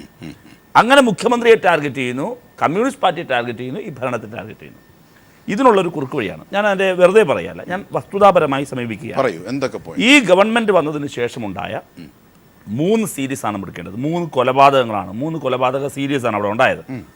ഏറ്റവും ഒടുവിൽ ആദ്യമായി നടക്കുന്ന സംഭവം എന്ന് പറയുന്നത് രവീന്ദ്രൻ കൊല്ലപ്പെടുന്നു. രവീന്ദ്രൻ കൊല്ലപ്പെടുന്നതിന് മുമ്പ് വരണം, സഖാവ് പിണറായിയുടെ മണ്ഡലത്തിൽ പിണറായിയുടെ പ്രചരണ സാമഗ്രികൾ വ്യാപകമായി നശിപ്പിച്ചു. ഒരു പ്രത്യാക്രമണം ഉണ്ടായില്ല. ദെൻ രണ്ടാമത് സഖാവ് പിണറായിയുടെ വിജയം നടന്ന് നിമിഷങ്ങൾക്കകം രവീന്ദ്രനെ മൃഗീയമായി കൊലപ്പെടുത്തി. രവീന്ദ്രൻ്റെ മകൻ ഉൾപ്പെടെ ഇപ്പോഴും പിന്നീട് ഹോസ്പിറ്റലിൽ ഏറെ നാൾ ചികിത്സയിലുമായിരുന്നു. ബോംബെ റേറ്റിട്ട് തിരികെ ആക്രമണം ഉണ്ടാവുന്നില്ല. പിന്നെ ഉണ്ടാവുന്നപ്പോഴാണ് ഒരു പ്രശ്നവും നിലനിൽക്കാത്ത ധൻരാജിൻ്റെ സ്ഥലത്ത് പോയി പയ്യന്നൂർ. ഒരു പ്രശ്നവും നിലനിൽക്കുന്നില്ല. ആ ധൻരാജിനെ ക്രൂരമായി ആക്രമിച്ച് കൊലപ്പെടുത്തി. സ്വാഭാവികമായി പ്രത്യാക്രമണം ഉണ്ടായി. എന്നിട്ടും സമാധാനമാണ്. പിന്നെ സമാധാനം കേടില്ല, പിന്നെ പ്രശ്നമില്ല. എനിക്ക് തോന്നുന്നു ജൂലൈ 11 മറ്റുമാണ് സഖാവ് ഈ ധൻരാജ് കൊല്ലപ്പെടുന്നത്. ജൂലൈ 11. പിന്നെ കൊലപാതകം നടക്കുന്ന എപ്പോഴാണ്? അല്ല, സെപ്റ്റംബർ 3. സെപ്റ്റംബർ 3 ഒരു BJP പ്രവർത്തനം കൊല്ലപ്പെടുന്നു. എങ്ങനെയാണ് വിഷയം? അവിടെ ഈ ഇവിടെയാണ് തില്ലങ്കേരിയിൽ DYFIയുടെ പ്രവർത്തകൻ ബൈക്ക് പോകുന്നു. ആ പോകുന്ന പ്രവർത്തകൻ പരിക്കേൽക്കുന്നു, ബോംബെറിയുന്നു. സുജിത് പാപ്പനശ്ശേരി, പേര് ഞാൻ വിട്ടുപോയി, ഈ ലിസ്റ്റിലുണ്ട്, നോക്കിയെടുക്കാം. ബോംബെറിയുന്നു. TV-യിൽ ഫ്ലാഷ് പോയാണ്. ബോംബെറെ 2 ഒരു പ്രവർത്തകന്. ഈ ബോംബെറിഞ്ഞ ആളിനെ തൊട്ടപ്പുറത്ത് അവർ വകവരുത്തി. CPM അവിടുത്തെ അയാൾ മരിക്കുന്നു. പിന്നീട് അത് CPM-ൻ്റെ പ്രവർത്തകരിലേക്ക് വിഷയം വരുന്നു. അപ്പോൾ ആരാ രണ്ടാമത്തെ സീരീസ് തുടങ്ങുന്നത്? ഒരു പ്രശ്നമില്ലായിരുന്നപ്പോഴാണ്. ദെൻ ലാസ്റ്റ് സീരീസാണ് നിങ്ങൾ ഈ പറഞ്ഞ മോഹനിലേക്ക്. ഒക്ടോബർ 10. ഒരു പെറ്റി കേസിൽ പോലും പ്രതിയല്ല. ഒരു പൂർവ്വവൈരാഗ്യത്തിൻ്റെ ആവശ്യമില്ല. ബോധപൂർവം വരുന്നു, പട്ടാപ്പകൽ കൊല്ലുന്നു. അതും BJP ഡൽഹിയിൽ അജിറ്റേഷൻ നടത്തുന്ന അതേ ദിവസം സ്വാഭാവികമായി പ്രത്യാക്രമണം ഉണ്ടാകുന്നു. ആ പ്രത്യാക്രമണം നടന്ന ഉടനെ തന്നെ ഒരു തിരക്കഥ എന്നോണം സംസ്ഥാന തലത്തിൽ ഹർത്താൽ പ്രഖ്യാപിക്കുന്നു. ഇതൊക്കെ തൊട്ട് മുമ്പ് ഒരു കൊലപാതകം നടന്നിട്ട് അത് ജില്ലയിൽ മാത്രമാണ് CPIM ഹർത്താൽ പ്രഖ്യാപിച്ചത്. ഞങ്ങളുടെ പൊളിറ്റിക്സ്, ഇവരുടെ പൊളിറ്റിക്സ്. ഈ പൊളിറ്റിക്സ് എന്ന് പറയുന്നത് സഖാവ് സുധീഷ് മിന്നി സൂചിപ്പിച്ചതുപോലെ, MT രമേശ് ഇപ്പോൾ ആവർത്തിച്ചതുപോലെ മുഖ്യമന്ത്രിയുടെ ബാധ്യതയാണിതെല്ലാം. ഞങ്ങളിവിടെയെല്ലാം കലാപം ഉണ്ടാക്കും, എന്നിട്ടത് കലാപം നടക്കുന്ന സ്ഥലമാണെന്ന് രാജ്യം. ഇപ്പോൾ അന്ന് ഈ ഹർത്താൽ പ്രഖ്യാപിച്ചതിൻ്റെ തലേ ദിവസം ടൈംസ് നൗവിൻ്റെ പ്രൈം ടൈം ബുള്ളറ്റിൻ ഇതായിരുന്നു. ദേശീയ തലത്തിലേക്ക് ഇത് കൊണ്ടുവരികയാണ്. അപ്പോൾ ഇത് വളരെ കൃത്യമാണ്. ഞാൻ രണ്ട് പിന്നെ ജേക്കബ് ജോർജ് സാറ് ഏറെക്കാലം ഇത് പഠിക്കുന്ന ഒരാളാണ്. കണ്ണൂരിനെ സംബന്ധിച്ച് അദ്ദേഹം ഏറെ അടുത്ത് ഇടപെട്ടിട്ടുള്ള ആളാണ്. ഞാൻ അദ്ദേഹത്തോട് വിമർശന ബുദ്ധിയോടുകൂടി തന്നെ ഒരു കാര്യം പറയുന്നു. ഇത് കണ്ണൂരിൽ മാത്രം നടക്കുന്ന കാര്യമല്ല. ഇത് പ്രത്യാക്രമണം അവിടെ ഉണ്ടാകുന്നു. അപ്പോഴാണ് ഏറ്റുമുട്ടലായി വരികയും അത് പർവ്വതീകരിക്കപ്പെടുകയും ചെയ്യുന്നത്. ഞാൻ പറയാം, തിരുവനന്തപുരത്ത് കഴിഞ്ഞ 5 വർഷത്തിനിടയിൽ 3 പേർ കൊല്ലപ്പെട്ടു. ഒന്ന് നാരായണൻ നായർ, മറ്റൊന്ന് സജിൻ ഷാഹുൽ. ഈ ഭരണം വന്നതിന് ശേഷമാണ് സുരേഷ് എന്ന് പറയുന്ന ഒരാൾ കൊല്ലപ്പെടുന്നത്. RSSൻ്റെ മുഖ്യശിക്ഷ ഉൾപ്പെടെയുള്ളവർ ഇപ്പോഴും ജയിലിലാണ്. അത് ഒരു CRPF ഭടനാണ്. ഈ വെട്ടിയിട്ട് പോകുമ്പോൾ ആൾ ഉൾപ്പെടെ മകനെ തിരക്കി വന്നിട്ട് കിട്ടാതെ അച്ഛനെ കൊന്ന അത് നാരായണൻ നായർ, കേരളത്തിന്റെ ചരിത്രത്തിലെ ആദ്യം. മറ്റൊന്ന് സജിൻ ഷാഹുൽ. 3നും പ്രത്യാക്രമണം ഉണ്ടായില്ല. ഈ 3നും തിരികെ ഒരു സംഭവം ഉണ്ടായില്ല. അതുകൊണ്ട് വാർത്തയില്ല, ഹർത്താലില്ല, വിശകലനങ്ങളില്ല. ദെൻ ആലപ്പുഴയിലേക്ക് വാ. ചേർത്തല പള്ളിപ്പുറം ഷിബു. അവിടെ ആ ഷിബുവിന് RSSകാർ കൊലപ്പെടുത്തി. ഒരു പ്രത്യാക്രമണമില്ല, ഷിബു ആരാണെന്നറിയില്ല, വാർത്തയുമില്ല. ആ ഷിബുവിന് ഭവനത്തിൻ്റെ താക്കോല് വിതരണം ചെയ്യുമ്പോഴാണ് സഖാവ് പിണറായി ഏറ്റവും ഒടുവിൽ RSSനെയും അമിത്ഷായെയും ചേർത്ത് കഴിഞ്ഞ ദിവസം സംസാരിച്ചതും. ദെൻ കോഴിക്കോട് കഴിഞ്ഞ ഈ കാലത്ത് ശ്രീജിത്ത്, കക്കോടുള്ള DYFIയുടെ പ്രവർത്തകൻ, കൊല്ലപ്പെട്ടു. പ്രത്യാക്രമണമില്ല, അതുകൊണ്ട് ചർച്ചയില്ല. ഈ ഗവൺമെൻറ് വന്നതിന് ശേഷം തൃശ്ശൂരിലെ എങ്ങണ്ടിയൂരിലെ ശശികുമാർ, ഞാൻ ആ സ്ഥലത്ത് പോയ ആളാണ്, 2 കൈയും കാലും വെട്ടിമാറ്റി ആശുപത്രിയിൽ കിടന്ന് മൃഗീയമായി നരകയാതന സഹിച്ച് മരിച്ചു ആ മനുഷ്യൻ. 2 കൈയും കാലും വെട്ടിമാറ്റിയാണ് കൊന്നത്. ഒരു തുള്ളി രക്തം തിരിച്ചു ഞങ്ങൾ ഒഴുക്കിയില്ല, ഒരു തുള്ളി രക്തം. അതുകൊണ്ടത് ചർച്ചയല്ല, ശശികുമാർ വാർത്തയുമല്ല. ദെൻ വരൂ തൊട്ടപ്പുറത്തെ ജില്ല കാസർഗോഡ്, അതിനോട് അതിർത്തി പങ്കെടുത്ത ജില്ലയാണല്ലോ. കാസർഗോഡ് കുമ്പളയിലെ മുരളി, C നാരായണൻ, ഫഹദ് 3ാം സ്റ്റാൻഡേർഡിൽ പഠിക്കുന്ന കുട്ടിയാണ്. പിന്നെ മുഹമ്മദ് ഷെരീഫ് പാണത്തൂരിലെ. ഇത്രയും പേർ കൊല്ലപ്പെട്ടു. തിരികെ ഒരു തുള്ളി അതാണ് ചോരയൊഴുകിയില്ല ശ്രീ ജേക്കബ് ജോർജ് താങ്കൾ ചർച്ച വിടുന്നതിന് മുമ്പ് അപ്പോൾ സ്വാഭാവികമായി- ഇതാണ് അപ്പോൾ ഒരു സ്വാഭാവികമായി- അതായത് കൊലപാതകത്തിന് പിന്നിൽ കൃത്യമായ ഒരു അജണ്ടയുണ്ട്, പ്രത്യേകിച്ച് പിണറായി അപ്പോൾ സ്വാഭാവികമായും എൻ്റെ കണ്ടൻഷൻ ഇതാണ്, ഇത്തരം സംഭവങ്ങൾ എല്ലായിടത്തും നടക്കുന്നു. കണ്ണൂരിൽ അവിടെ തിരിച്ചടി ഉണ്ടാകുന്നു. ആ തിരിച്ചടി ഞാൻ ന്യായീകരിക്കുകയല്ല, അതുണ്ടതല്ല മറുപടി എന്ന് കരുതുന്ന ഒരാളാണ് ഞാൻ, ഞങ്ങളുടെ പാർട്ടി അതെ. പക്ഷേ ഈ സാഹചര്യങ്ങളെ നമ്മൾ കാണണം. അല്ല, ബി ജെ പി കാണുന്ന ഒരു രാഷ്ട്രീയം, ബി ജെ പിക്ക് കേരളത്തിൽ കാലുകുത്തണമെങ്കിൽ CPM-നെ പ്രതിരോധത്തിലാക്കണം, CPM-നെ ക്ഷീണിപ്പിക്കണം, CPM-നെ ക്ഷയിപ്പിക്കണം. സ്വാഭാവികമായിട്ടും ബി ജെ പിയിലെ ഒരു വിഭാഗം അല്ലെങ്കിൽ RSSലെ ഒരു വിഭാഗം കുറേ CPM-കാരെ കൊന്നു കഴിഞ്ഞാൽ ഇതൊക്കെ കഴിയും, എളുപ്പമാവും, കേരളത്തിലേക്ക് ഒരു ഇൻറോഡ് ഉണ്ടാക്കാൻ കഴിയുമെന്ന് വിചാരിക്കുന്നുണ്ടാവാം. അതേതായാലും അതെനിക്ക് തോന്നുന്നു അതൊരു വിഡ്ഢിത്തരമാണെന്നാണ് എനിക്ക് തോന്നുന്നത്. കാരണം കേരളത്തിലെ ജനങ്ങൾ സാമൂഹ്യമായിട്ടും സാംസ്കാരികമായിട്ടും വളരെ ഉയർന്ന തരത്തിൽ ചിന്തിക്കുകയും ഉയർന്ന നിലവാരത്തിൽ ജീവിക്കുകയും ചെയ്യുന്നവരാണ്. ഇവരുടെ ഇടയ്ക്ക് ഇവിടെ CPM ആണെങ്കിലും RSS ആണെങ്കിലും BJP ആണെങ്കിലും കൊലപാതക രാഷ്ട്രീയം ഒരു രാഷ്ട്രീയ മാർഗമായിട്ട് ജനങ്ങൾ കാണുകയില്ല. തീർച്ച അതാണ് അതിൽ നമ്മുടെ റജി ലൂക്കോസിന് ഇതുവരെ ചർച്ചയിൽ പങ്കെടുക്കാൻ അവസരം കിട്ടിയില്ല. തീർച്ചയായും ചില ആരോപണ പ്രത്യാരോപണങ്ങൾ തുടർന്നതുകൊണ്ടാണ് ശ്രീ റജി ലൂക്കോസ് താങ്കളിലേക്ക് എത്താനാകാത്തത്. ക്ഷമിക്കുക, താങ്കളിലേക്ക് ശ്രീ റജി ലൂക്കോസ്, ഇത്തരത്തിൽ പിണറായി വിജയനെ ഫോക്കസ് ചെയ്തുകൊണ്ടുള്ള ഒരു നീക്കം RSSന്റെ ഭാഗത്തുനിന്നുണ്ട്. അതുകൊണ്ടാണ് സമാധാനം എന്നത് പറഞ്ഞിട്ട് പോലും അവർ പുറം തിരിഞ്ഞു നിൽക്കുന്നത് എന്ന ഗൗരവമായ സാഹചര്യം ഉണ്ട്. ഒന്ന്. രണ്ട്, പോലീസ് കാവൽ ഏർപ്പെടുത്താമല്ലോ ഇത്തരമുള്ള സ്ഥലങ്ങളിൽ, പോലീസിൻ്റെ ഇടപെടൽ കൂടുതൽ ശക്തമാക്കാമല്ലോ എന്ന ഒരു വിമർശനം കൂടി ശ്രീ ജേക്കബ് ജോർജ് മുമ്പോട്ട് വെക്കുകയും ചെയ്തു. രണ്ടിനും ശ്രീ റജി ലൂക്കോസ്.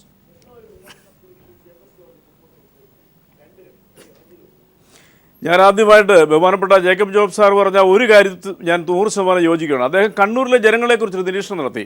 അവിടുന്ന് വേണം നമ്മൾ തുടങ്ങാനായിട്ട്. കണ്ണൂരിലെ ജനങ്ങൾ കേരളത്തിലെ എനിക്ക് തോന്നുന്ന സംസ്കാരത്തിലും സ്നേഹത്തിലും ആതിഥ്യ മര്യാദയിലും ഒന്നാം സ്ഥാനത്ത് നിൽക്കുന്ന കണ്ണൂരിലെ ജനങ്ങളാണ്. ഞാൻ കണ്ണൂർ ജില്ലയിൽ നിരവധി തവണ യാത്ര ചെയ്തിട്ടുള്ള ആളാണ്.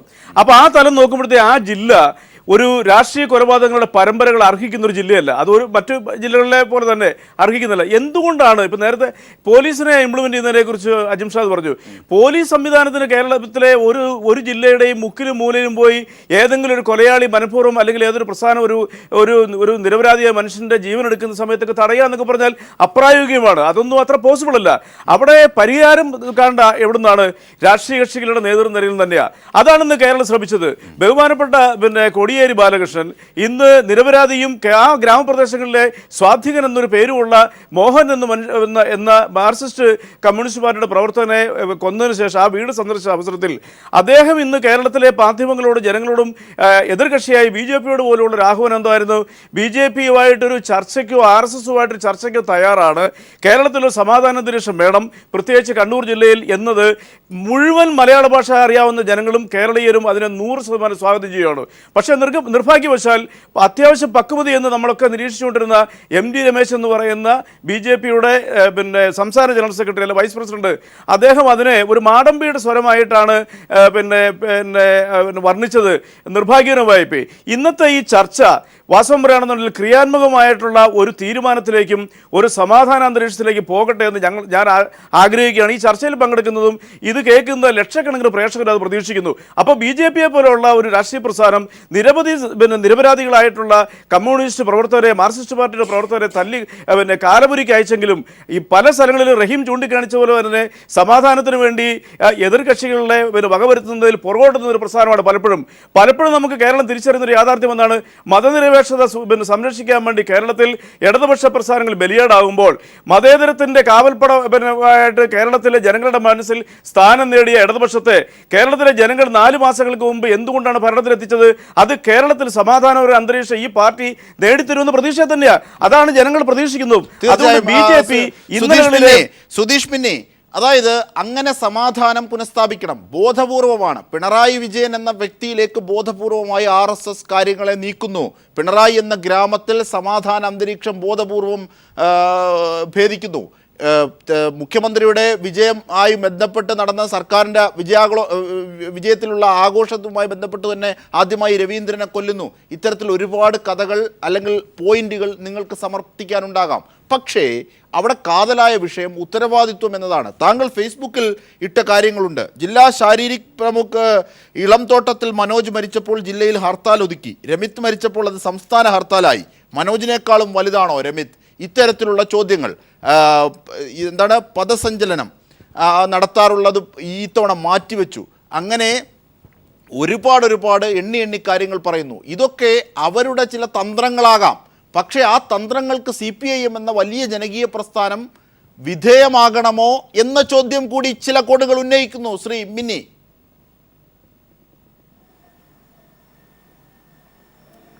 അല്ല, ഇവിടെ ഈ സത്യം ചെരുപ്പിടുന്നതിന് മുന്നേ നുണ ലോകം ചുറ്റുമെന്ന ഒരു ചർച്ചിൽ പറഞ്ഞത് പഴഞ്ചൊല്ലുണ്ട്. അതുപോലെ CPIM ആക്രമിക്കപ്പെടുന്നു, നമ്മളെ ആക്രമിക്കപ്പെടുന്നു എന്ന് ഇന്ത്യയൊട്ടാകെ കള്ളപ്രചരണം നടത്തുകയാണ് RSS നടത്തുന്നത്. നിങ്ങൾ ആലോചിച്ച് നോക്കുക, പയ്യന്നൂർ എന്ന് പറയുന്ന CPIMനെ സംബന്ധിച്ചിടത്തോളം ഒരു ശക്തി കേദാരമാണ് പയ്യന്നൂർ. ആ സ്ഥലത്ത് സമാധാനത്തോടെ ജീവിക്കുന്ന കുടുംബങ്ങളുടെ ഇടയിലേക്ക് ആയുധങ്ങളുമായി കടന്നു ചെല്ലുക, എന്നിട്ട് അവിടെ കശാപ്പ് നടത്തുക, അവിടെ ഒരു അരക്ഷിതാവസ്ഥ, ഒരു അശാന്തിയെ സൃഷ്ടിക്കുക. ഇതെന്തിനു വേണ്ടിയിട്ടാണ്? ഇത് RSS മനസ്സിലാക്കേണ്ടതുണ്ട്. ഇപ്പം നിങ്ങൾ ആലോചിച്ച് നോക്കുക, ഇപ്പം മാമൻ വാസുവിൻ്റെ കൊലക്കേസുമായി ബന്ധപ്പെട്ട ഒരു പ്രതി, അദ്ദേഹം ഇപ്പോൾ ക്ഷത്രിയ, അതായത് 2 സംസ്ഥാനങ്ങളുടെ ചുമതലയുള്ള പ്രചാരകനാണ്. അദ്ദേഹം എന്തിനാണ് ഇങ്ങനെ വട്ടമിട്ട് പറക്കുന്നത്? കൂത്തുപറമ്പിലും ചെന്നൈ ആസ്ഥാനമാക്കി പ്രവർത്തിക്കേണ്ട അദ്ദേഹം ഇപ്പോൾ കൂത്തുപറമ്പിൽ പല സ്ഥലങ്ങളിലും അദ്ദേഹം പോകുന്നു. കാരണം അദ്ദേഹത്തിന് സ്ഥിരപരിചിതനാണ്. കാരണം അദ്ദേഹം കൂത്തുപറമ്പ് താലൂക്ക് പ്രചാരകനായിട്ടാണ് അദ്ദേഹത്തിൻ്റെ ആ പ്രവർത്തനം ആരംഭിച്ചത്. അദ്ദേഹം എന്തിനാണ് ഇവിടെ വരുന്നത്? അതിന് വ്യക്തമായൊരു ലക്ഷ്യമുണ്ട് RSSനെ സംബന്ധിച്ചിടത്തോളം. ആ ലക്ഷ്യം എന്ന് പറയുന്നത് കണ്ണൂരിനെ പരിപൂർണമായ അശാന്തിയിലാക്കുക. അതിപ്പോൾ കോടിയേരിയുടെ സ്ഥലത്ത് എത്രയോ വീടുകൾ ആക്രമിക്കപ്പെടുന്നു, ആ വീട്ടിൽ കയറി തെരയുന്നു, അവിടെ അതുപോലെ പട്ടിയെയും അതുപോലെ ആ വളർത്തുമൃഗങ്ങളെയൊക്കെ ആക്രമിക്കുന്നു, വീട്ടിന് ബോംബെറിയുന്നു. അത് കോടിയേരിയിൽ നടക്കുന്നു. അതുപോലെ തന്നെ മറ്റൊരു അരക്ഷിതാവസ്ഥ പിണറായിയിൽ സൃഷ്ടിക്കുന്നു. അപ്പോൾ ഇത് വ്യക്തമായ ഒരു അജണ്ടയുണ്ട് RSSന്. അതുകൊണ്ട് തന്നെ ഞാൻ മനസ്സിലാക്കിയിടത്തോളം RSSൻ്റെ പ്രാന്തീയ നേതൃത്വം ഇവിടെ ചുറ്റും, അത് കണ്ണൂർ വിഭാഗ കാര്യാലയത്തിലാണെങ്കിലും തലശ്ശേരി ജില്ലാ കാര്യാലയത്തിലാണെങ്കിലും കൂത്തുപറമ്പ് തൊക്കലങ്ങാടിയിലുള്ള കാര്യാലയത്തിലും അവർ കൃത്യമായി ബൈഠക്ക്, അതായത് ഇവരുടെ മീറ്റിങ്ങിനാണല്ലോ ബൈഠക്ക് എന്ന് പറയുക, അവർ ബൈഠക്ക് നടത്തുന്നു.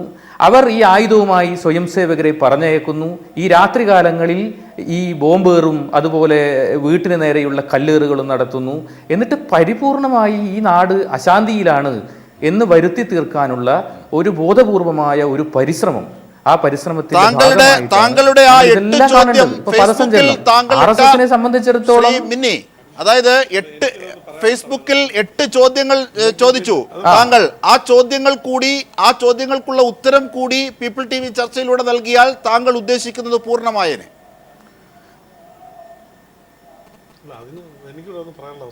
അല്ല, ഞാനത് പറഞ്ഞല്ലോ. ഈ പദസഞ്ചലനം എന്ന് പറയുന്ന RSSനെ സംബന്ധിച്ചിടത്തോളം 6 ഉത്സവങ്ങളിൽ ഏറ്റവും പ്രധാനപ്പെട്ടതാണ് ഈ വിജയദശമിയുടെ അവരുടെ പദസഞ്ചലനം. അത് മാത്രമല്ല, RSSന്റെ ചരിത്രത്തിൽ അതിൻ്റെ കാക്കിക്കളസം മാറ്റിയിട്ട് പേൻ്റാക്കിയതിൻ്റെ ഒരു പദസഞ്ചലനമാണ്. അത് ഈ കണ്ണൂർ ജില്ലയിലെ സ്വയം സേവകൻ അനുഭവിക്കാൻ പറ്റിയിട്ടില്ല. ചരിത്രത്തിൽ ഇതിലധികം സംഘർഷങ്ങൾ ഉണ്ടായിട്ടും പദസഞ്ചലനം നടത്തിയ ഈ പ്രസ്ഥാനം എന്തുകൊണ്ടാണ് കണ്ണൂർ ജില്ലയിൽ ഈ പദസഞ്ചലനം നടത്താതെ പോയത്? അതിന് ഉത്തരം പറയാനുള്ള ബാധ്യത അവർക്കുണ്ട്. ഇപ്പം തില്ലങ്കേരിയിൽ ഒരു സ്വയം സേവകൻ കൊല്ലപ്പെട്ടു എന്ന് ഇവർ പറയുന്നു. അദ്ദേഹം നിരവധി അന്താരാഷ്ട്ര മോഷണ കേസിലൊക്കെ പ്രതിയായ ആളാണ്. അദ്ദേഹം സ്വയം സേവകനല്ല എന്ന് വത്സൻ തില്ലങ്കേരി തന്നെ പറഞ്ഞതാണ്. അദ്ദേഹം അയാൾ മരിച്ചപ്പോൾ അവിടെ ഹർത്താൽ നടത്തി. അതുപോലെ തന്നെ രമിത്ത്, ആരാണ് രമിത്ത്? അയാളുടെ ഉത്തരവാദിത്തം എന്താണ്? അത് വെളിപ്പെടുത്തട്ടെ RSS. തീർച്ചയായും. ശ്രീ JR പത്മകുമാർ, ഇതൊക്കെ കൃത്യമായി നിങ്ങളുടെ 3 കാര്യാലയങ്ങൾ കേന്ദ്രീകരിച്ച് നടക്കുന്ന ബൈഠക്കിന്റെ അടക്കം ഇതൊക്കെ കൃത്യമായി അറിയാവുന്ന നിങ്ങളുടെ ഉള്ളറകളിൽ ഉണ്ടായിരുന്ന ആളാണ് സുധീഷ് മിന്നി. അല്ല, എനിക്ക് ആദ്യമേ അമിത്ഷാദോട് പറയാനുള്ളത്, നിങ്ങൾ 4 പേര്, നിങ്ങളെ കൂട്ടി 4 പേര് എല്ലാവരും 3 മിനിറ്റ് സംസാരിക്കുമ്പോൾ തന്നെ 12 മിനിറ്റ് ആവും. എനിക്ക് 6 മിനിറ്റെങ്കിലും സംസാരിക്കാൻ സമയം തരണം. അതിനിടയ്ക്ക് ഇടപെടുന്നത്. അദ്ദേഹം പറയുന്ന ഈ കാര്യങ്ങൾക്കൊന്നും ഞാൻ മറുപടി പറയാൻ ആഗ്രഹിക്കുന്നില്ല.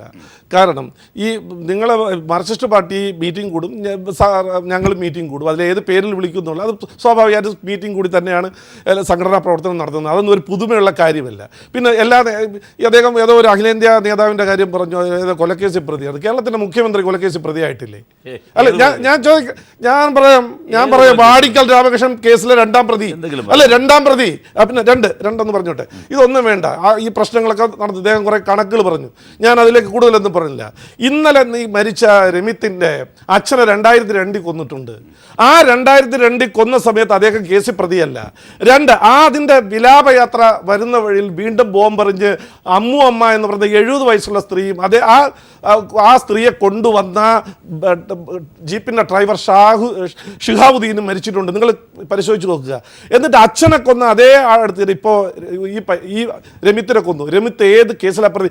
ഈ നേരത്തെ പറഞ്ഞ മോഹനൻ കൊലക്കേസുമായി ബന്ധപ്പെട്ട് അവിടെ അന്വേഷണം നടക്കുന്നുണ്ട്. പിണറായിയിൽ പോലീസ് റെയ്ഡ് നടക്കുന്നുണ്ട്. എന്നിട്ട് പോലും ആ 19 വയസ്സായ പയ്യൻ ആ വീട്ടിൽ നിന്ന് പോകാത്തത് ഇതിൽ എന്തെങ്കിലും പ്രതിയായിട്ടാണോ?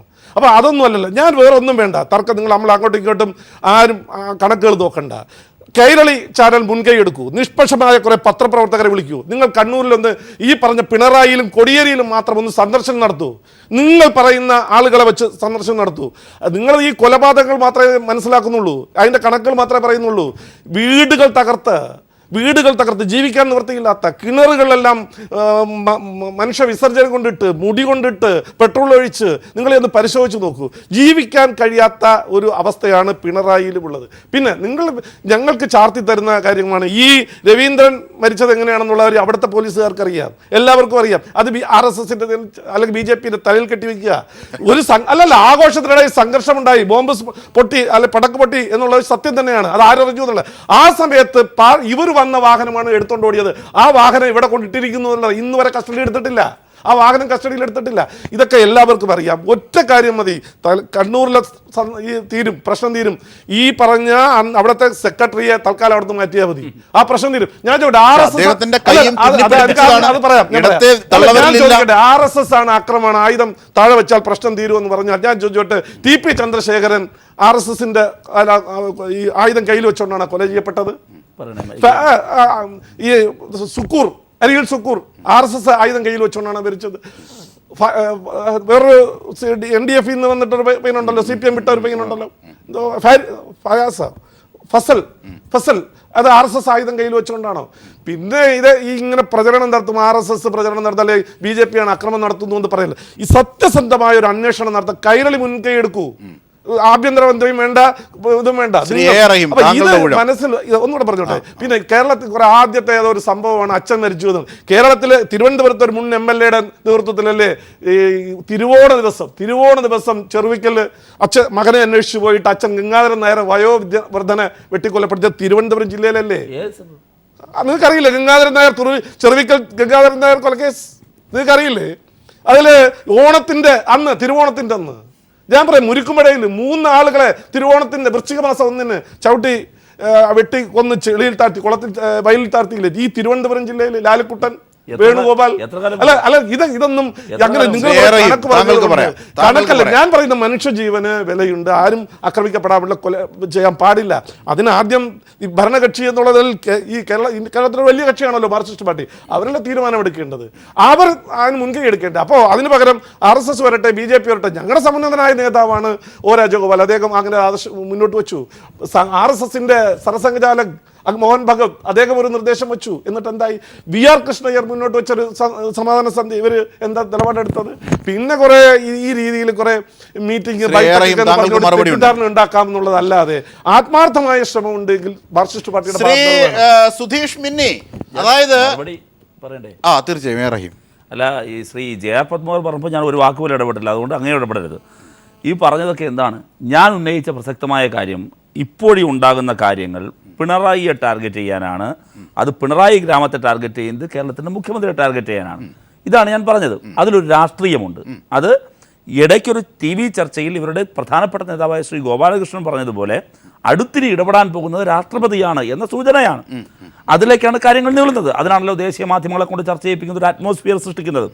ആ സൃഷ്ടിക്കുന്നതിൻ്റെ ഭാഗമാണ്. അതിന് ഞാൻ കൃത്യമായ വസ്തുതകൾ നിരത്തി പറഞ്ഞു. കാലങ്ങൾക്ക് മുമ്പ് പലതും നടന്നിട്ടുണ്ട് ഇവിടെ. ഞാൻ അതിൻ്റെ കാര്യങ്ങളെക്കുറിച്ചല്ലല്ലോ ഞാൻ ഇവിടെ പറഞ്ഞത്. ഞാൻ പറഞ്ഞ എന്തെങ്കിലും ഒരു കാര്യത്തിന് ശ്രീ JR പത്മകുമാറിന് മറുപടി ഉണ്ടായിരുന്നോ? ഈ ഉണ്ടായ അവസാനത്തെ സംഭവങ്ങളുടെ എല്ലാ തുടക്കവും നിങ്ങളിൽ നിന്നാണ്. ആ വസ്തുതയാണ്. അദ്ദേഹത്തിന് മറുപടിയില്ല. മറ്റൊരുപാട് കാര്യങ്ങളുണ്ടാകും. ഇപ്പോൾ അദ്ദേഹം സൂചിപ്പിച്ചൊരു കാര്യം, പല ചർച്ചകൾ ഉയർത്താറുണ്ട്. TP ചന്ദ്രശേഖരൻ, അരീഷ് ഷുക്കൂർ, ഞങ്ങളും വേറെ ഏതെങ്കിലും ഒരു പാർട്ടിയും തമ്മിൽ TP ചന്ദ്രശേഖരന് സമാനമായൊരു സംഭവം വേറെ കേരളത്തിൽ ചൂണ്ടിക്കാണിച്ചു തരാൻ പറ്റുമോ? ഞങ്ങൾ പ്രതിയായി. അതേസമയം തന്നെ കോൺഗ്രസും ഞങ്ങൾ തമ്മിലുള്ള ഏറ്റുമുട്ടൽ എത്ര കണ്ട് കുറഞ്ഞിരിക്കുന്നു? ജനാധിപത്യ പ്രസ്ഥാനങ്ങൾ തമ്മിലുള്ള ഏറ്റുമുട്ടലുകൾ നന്നേ കുറവാണ്, വിരളമാണിപ്പോൾ. പക്ഷേ അതേസമയം ഒരു വശത്ത് RSSും മറുവശത്ത് പോപ്പുലർ ഫ്രണ്ടുമുണ്ട്. അവരുമായിട്ടുള്ള ഏറ്റുമുട്ടലിന് ഒരു വശത്ത് ഞങ്ങൾ മാത്രമേ ഉള്ളൂ, CPM മാത്രമേ ഉള്ളൂ. ആ ഏറ്റുമുട്ടൽ തുടർന്നുകൊണ്ടിരിക്കുന്നു. അതെങ്ങനെ അവസാനിക്കും? അവിടെ ഒരു പ്രശ്നമുണ്ട്. കോൺഗ്രസിനെയോ CPIഎമ്മിനെയോ മനസ്സിലാക്കുന്നത് പോലെ, വിശകലനം ചെയ്യുന്നത് പോലെ RSSനെയും പോപ്പുലർ ഫ്രണ്ടിനെയും വിശകലനം ചെയ്യരുത്. RSS എന്ന് പറയുന്നത് ഇത് രണ്ടും അർദ്ധസൈനിക വ്യൂഹമാണ്. ഇവർ ആയുധ പരിശീലനമാണ് നടക്കുന്നത്. ഇവരുടെ ശാഖയിലെ കാര്യക്രമങ്ങൾ, ആയുധ പരിശീലനങ്ങളെ നേരിടാൻ നിങ്ങളുടെ കയ്യിൽ പോലീസ് ഉണ്ടല്ലോ. ഞാൻ പറയട്ടെ. ഇവർ ഒരു 5 വർഷത്തെ ഭരണത്തിനിടയിൽ ഞങ്ങൾക്ക് ഇടപെട്ട് ഇവർ ആദ്യം മുതൽ അവസാനം വരെയും എത്രയോ കാലമായി ഇവർ പെറ്റുപെരുക്കുന്നത് എന്തിനാണ്? എന്താ ട്രെയിനിങ്? ഇവരുടെ സമീപനം എന്താ? ഇപ്പോൾ ശ്രീ സുധീഷ് മിനി ഇവിടെ സൂചിപ്പിച്ചല്ലോ, RSSന്റെ ഇപ്പോൾ ധനേഷ് വധക്കേസിലെ പ്രതിയാരാ? ഈ തിരുവനന്തപുരത്ത് നിന്ന് പോയി അവിടെ പ്രവർത്തിക്കുന്ന ഒരു പ്രചാരകനാണ്. പ്രവർത്തിക്കാം, ഒരു കുഴപ്പമില്ല. ഞാൻ ശ്രീ JR പത്മനാഭനോട് പറയുന്നു, നിങ്ങൾ RSSന്റെ നിഗൂഢത ശ്രീ പത്മകുമാറിന് പോലും അറിയില്ല, BJP വക്തായ പത്മകുമാറിന് അറിയില്ല. ഇപ്പോൾ തിരുവനന്തപുരം ജില്ലയിൽ RSSന് എത്ര പ്രചാരകന്മാരുണ്ട്? അവരുടെ പേരൊന്ന് പറയാമോ? ഞാൻ പറയട്ടെ. ശ്രീ പത്മകുമാറിനോട് ഞാൻ വളരെ സ്നേഹപൂർവ്വം ചോദിക്കുന്നു, തിരുവനന്തപുരം ജില്ലയിൽ നിലവിൽ പ്രവർത്തിച്ചു കൊണ്ടിരിക്കുന്ന RSSന്റെ പ്രചാരകന്മാരെത്ര? അവരുടെ പേര് ഒന്ന് വെളിപ്പെടുത്ത്. ഞാൻ തിരികെ പറയാം. തിരുവനന്തപുരം ജില്ലയിലെ CPIഎമ്മിൻ്റെ ഏരിയ സെക്രട്ടറിമാരുടെ പേര്, തിരുവനന്തപുരം ജില്ലയിലെ DYFI ഏരിയ സെക്രട്ടറിമാരുടെ പേര് ഞാൻ പറയാം. നിങ്ങളിൽ അതുപോലെ ചുമതല വഹിക്കുന്നവർ എന്തിന് ഇരുട്ടിന്റെ മറയിലിരിക്കുന്നു? ആ ഇരുട്ടിന്റെ മറയിലിരിക്കുന്നവരാണ് ഈ അക്രമം ആസൂത്രണം ചെയ്യുന്നത്.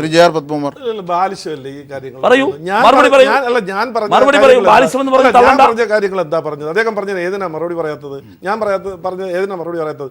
RSS എങ്ങനെ ഇവിടെ ഈ നിരോധിച്ച സംഘടന, ഇദ്ദേഹം പോപ്പുലർ ഫ്രണ്ടിനെയും RSSനെയും ഈക്വലൈസ് ചെയ്യുന്നത് അദ്ദേഹത്തിന് പ്രത്യേക താല്പര്യമുള്ളത് കൊണ്ടാണ്.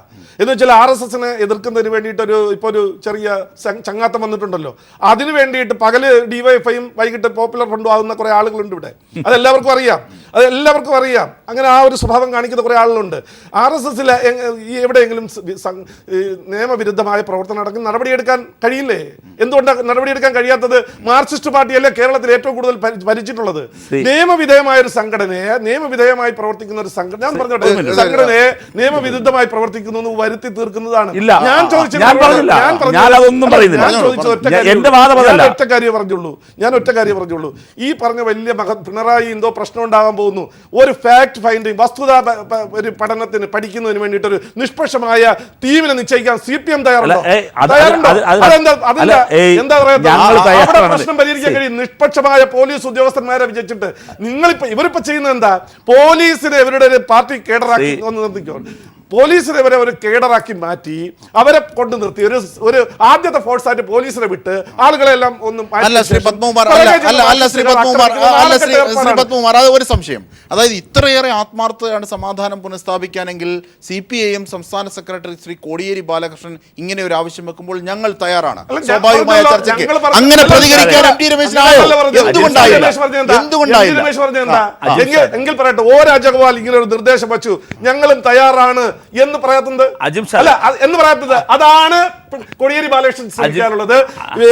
BJPയുടെ സമന്വയനായത് O രാജഗോപാൽ ഇങ്ങനെ പറഞ്ഞ സാഹചര്യം ഇതിന് തയ്യാറാണെന്ന് പറയാതെ ശ്രീ അജിംഷാദ്, ഞാൻ ശ്രീ JR പത്മനോട് പറയുന്നു, RSS നിലവിൽ സാങ്കേതികമായി നിയമത്തിന്റെ കീഴിൽ പ്രവർത്തിക്കുന്ന സംഘടനയാണ്, അവർക്കുള്ള അവകാശമുണ്ട്. ഞാൻ പറയുന്നത് ആ സംഘടനയുടെ അടിസ്ഥാനപരമായ സ്വഭാവം സൈനിക പരിശീലനം കൊടുക്കലാണ്, അങ്ങനെ ഒരു ടീമിനെ വളർത്തിയെടുക്കലാണ്. ഇവിടെ വരുന്നത് അങ്ങനെ ഒരു സംഘടന ഇത്തരം പ്രവർത്തനങ്ങളിലേക്ക് പോകും. അതുകൊണ്ടാണ് അവർ പ്രകോപനം ശ്രമിക്കുന്നത്. ഒന്ന്. രണ്ട്, നിങ്ങൾ ഇന്ത്യ ഭരിക്കുന്ന പാർട്ടി എന്ന് പറയുന്നു, അദ്ദേഹവും RSS ആയിരുന്നു എന്ന് പറയുന്നു. ഞാൻ ചോദിക്കുന്നു, ഈ ജില്ലയിലെ ഞാനൊരു സാമ്പിൾ എടുത്തതാണ്, തിരുവനന്തപുരം ജില്ലയിലെ അല്ലെങ്കിൽ നിങ്ങൾക്ക് ഇഷ്ടപ്പെട്ട ഒരു ജില്ലയിൽ ഇപ്പോൾ പ്രവർത്തിച്ചു കൊണ്ടിരിക്കുന്ന RSS പ്രചാരകരുടെ പേര്, അവരുടെ ഉത്തരവാദിത്വം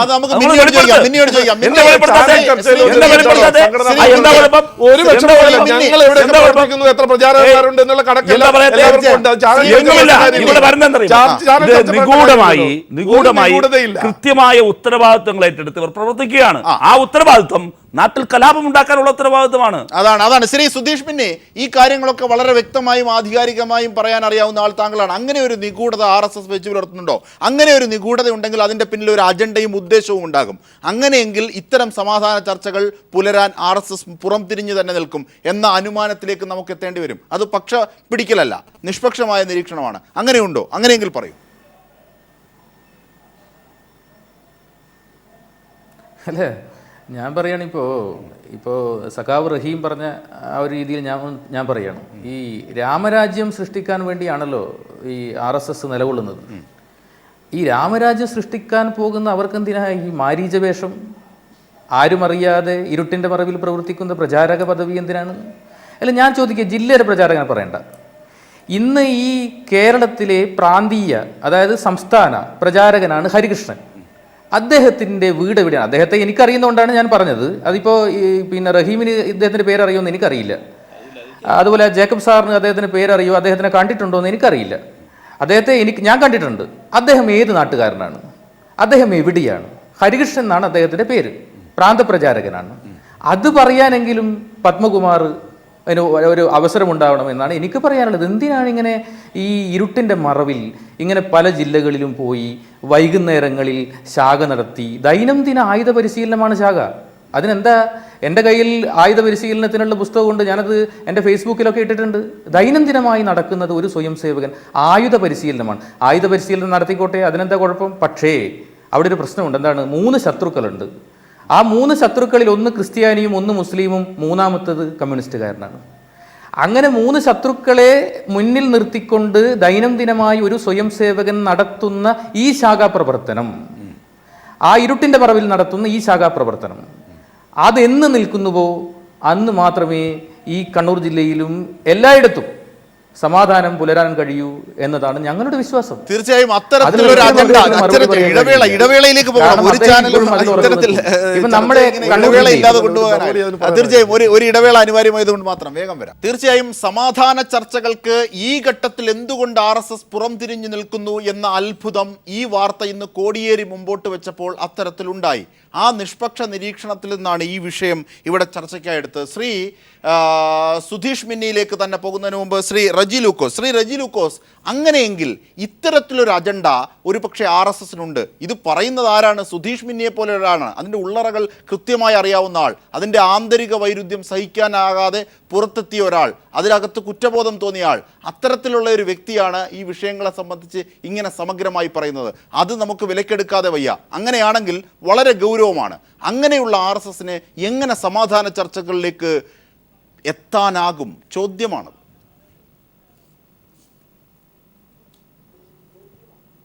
സുധീഷ് മിന്നി ഇവിടെ പറഞ്ഞ കാര്യങ്ങൾ വളരെ കൃത്യമാണ്. അത് കേരളത്തിലെ ജനങ്ങൾ തിരിച്ചറിയും. പക്ഷേ ഇതിനകത്ത് നാം മനസ്സിലാക്കേണ്ടത്, ഈ ചർച്ചയിലൂടെ ഇപ്പോൾ നമുക്ക് ബോധ്യപ്പെട്ടൊരു കാര്യമുണ്ട്. എന്താണ്? RSSൻ്റെ BJPൻ്റെ നേതൃത്വം കണ്ണൂർ ജില്ലയിൽ സമാധാനം കൊണ്ടുവരുവാൻ തയ്യാറല്ല. എന്താ അതിൻ്റെ കാരണം? അവർക്കൊരു ഗൂഢലക്ഷ്യമുണ്ട്. അതാണ് നാം തിരിച്ചറിയേണ്ടത്. കേരളത്തിൽ കൊലപാതക രാഷ്ട്രീയമാണെന്നും ക്രമസമാധാനം തകർന്നുവെന്നും ബോധ്യപ്പെടുത്തിക്കൊണ്ട്, നേരത്തെ റഹീം പറഞ്ഞ കറക്റ്റ്, ആ വാർത്ത ഞാനും കണ്ടതാ. ടൈംസ് എന്ന് പറയുന്ന ഒരു നാഷണൽ ചാനൽ കേരളത്തിനെക്കുറിച്ച് മോശമായ രീതിയിൽ കൊലപാതകത്തെക്കുറിച്ച് ചിത്രീകരിച്ചു അന്ന് അവിടെ അവരുടെ ഒരു പ്രവർത്തകൻ കൊല്ലപ്പെട്ടപ്പോൾ.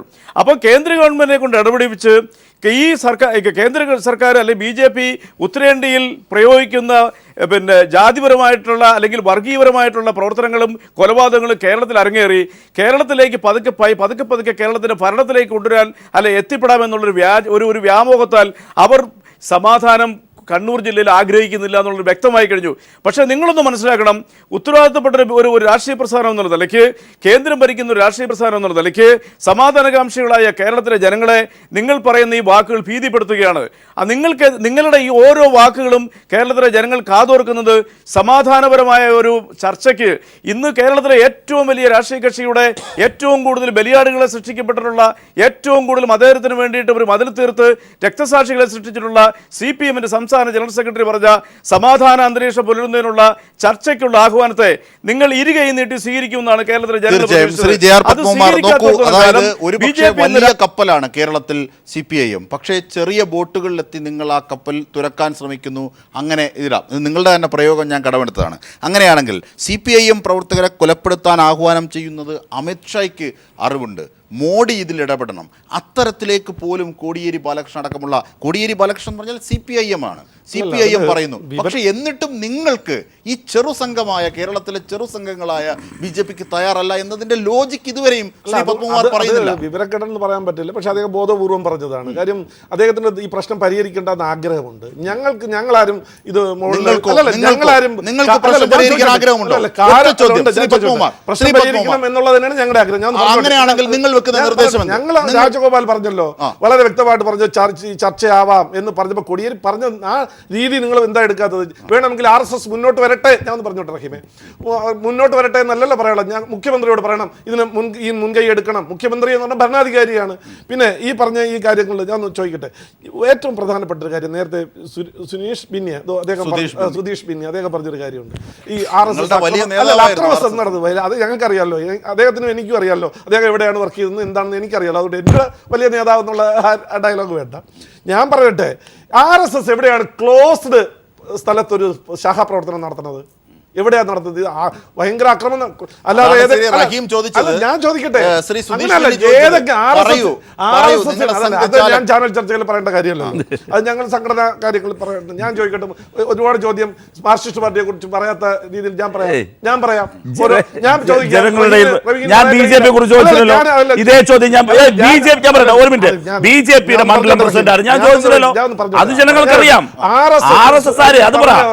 RSS എവിടെയാണ് ക്ലോസ് ഒരു സ്ഥലത്ത് ഈ ശാഖാപ്രവർത്തനം നടത്തുന്നത്?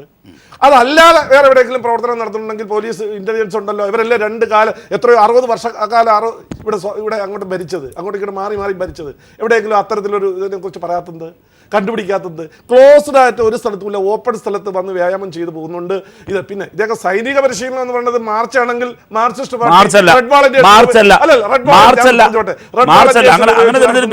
എന്താ ജാഥയാണോ? അപ്പോൾ ഇതൊക്കെ വെറുതെ പറയാനേ ഉള്ളൂ. അല്പമെങ്കിലും ഇത് സമാധാനം ഉണ്ടാകണമെന്ന് ആഗ്രഹമുണ്ട് എങ്കിൽ മാർക്സിസ്റ്റ് പാർട്ടി ആയുധം താഴെ വെക്കണം, എങ്കിലേ ഇത് സമാധാനം ഉണ്ടാവും കേരളത്തിൽ. ഞങ്ങൾ മാത്രമല്ല, ഒരു കാര്യം, മാർക്സിസ്റ്റ് പാർട്ടി എവിടെയെല്ലാം അധികാരത്തിലുണ്ട് അവിടെയൊക്കെ ആക്രമണം. പശ്ചിമ ബംഗാൾ എടുത്ത് നോക്ക്,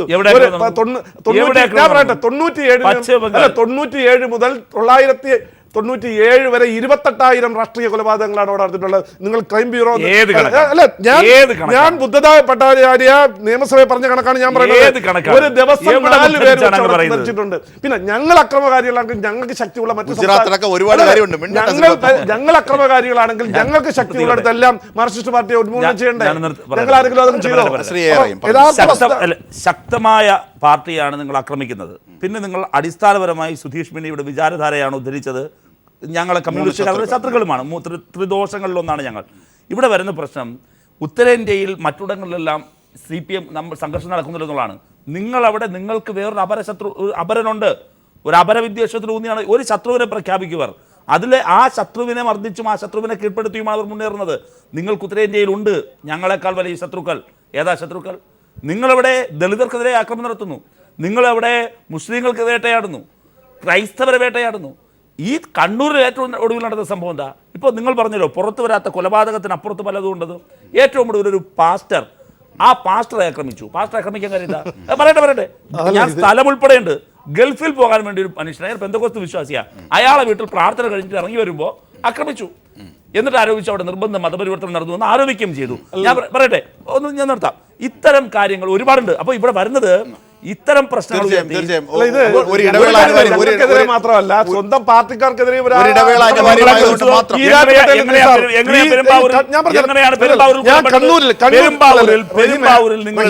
കണ്ണൂരിൽ നിന്ന് ശങ്കരനെല്ലൂർ ബ്രാഞ്ച് കമ്മിറ്റി അംഗം സരിതയുടെ വീട് ആക്രമിച്ചിട്ടുണ്ട്. പാർട്ടി ഓഫീസിന് സ്ഥലം കൊടുക്കാത്തതിന്റെ പേരിൽ ഈ Saritha, Sankaranellur branch committee member സരിതയെ ആക്രമിച്ചിട്ടുണ്ട്. ഇന്ന് നിങ്ങൾ ഈരാറ്റുപേട്ടയില് മാർക്സിസ്റ്റ് പാർട്ടിയുടെ അഴിമതിയെ തുറന്നു കാണിച്ചതിന്റെ ബ്രാഞ്ച് സെക്രട്ടറി നിങ്ങൾ തല്ലിക്കൊന്നില്ലേ? ഒരു BJP നേതാവിന്റെ സ്വഭാവവുമായി ബന്ധപ്പെട്ടുള്ള ഒരു സ്ത്രീ പ്രശ്നവുമായി ബന്ധപ്പെട്ടുള്ള പ്രശ്നം ഉന്നയിച്ചതിന്റെ പേരിൽ ശ്രീ അശോകനെയും വാസുമാസ്ത്രയെയും നിങ്ങൾ തല്ലിയിട്ടില്ലേ?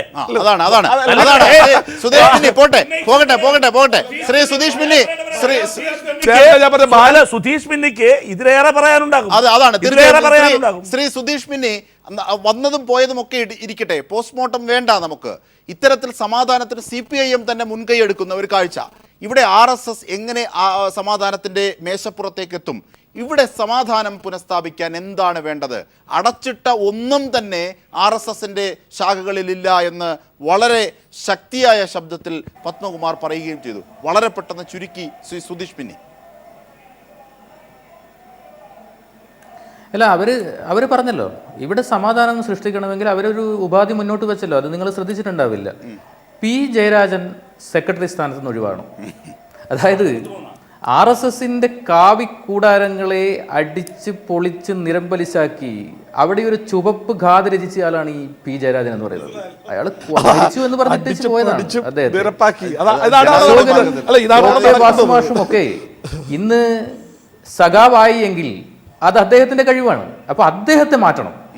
അദ്ദേഹത്തെ മാറ്റിയാൽ കണ്ണൂർ ജില്ലയിൽ സമാധാനമുണ്ട്.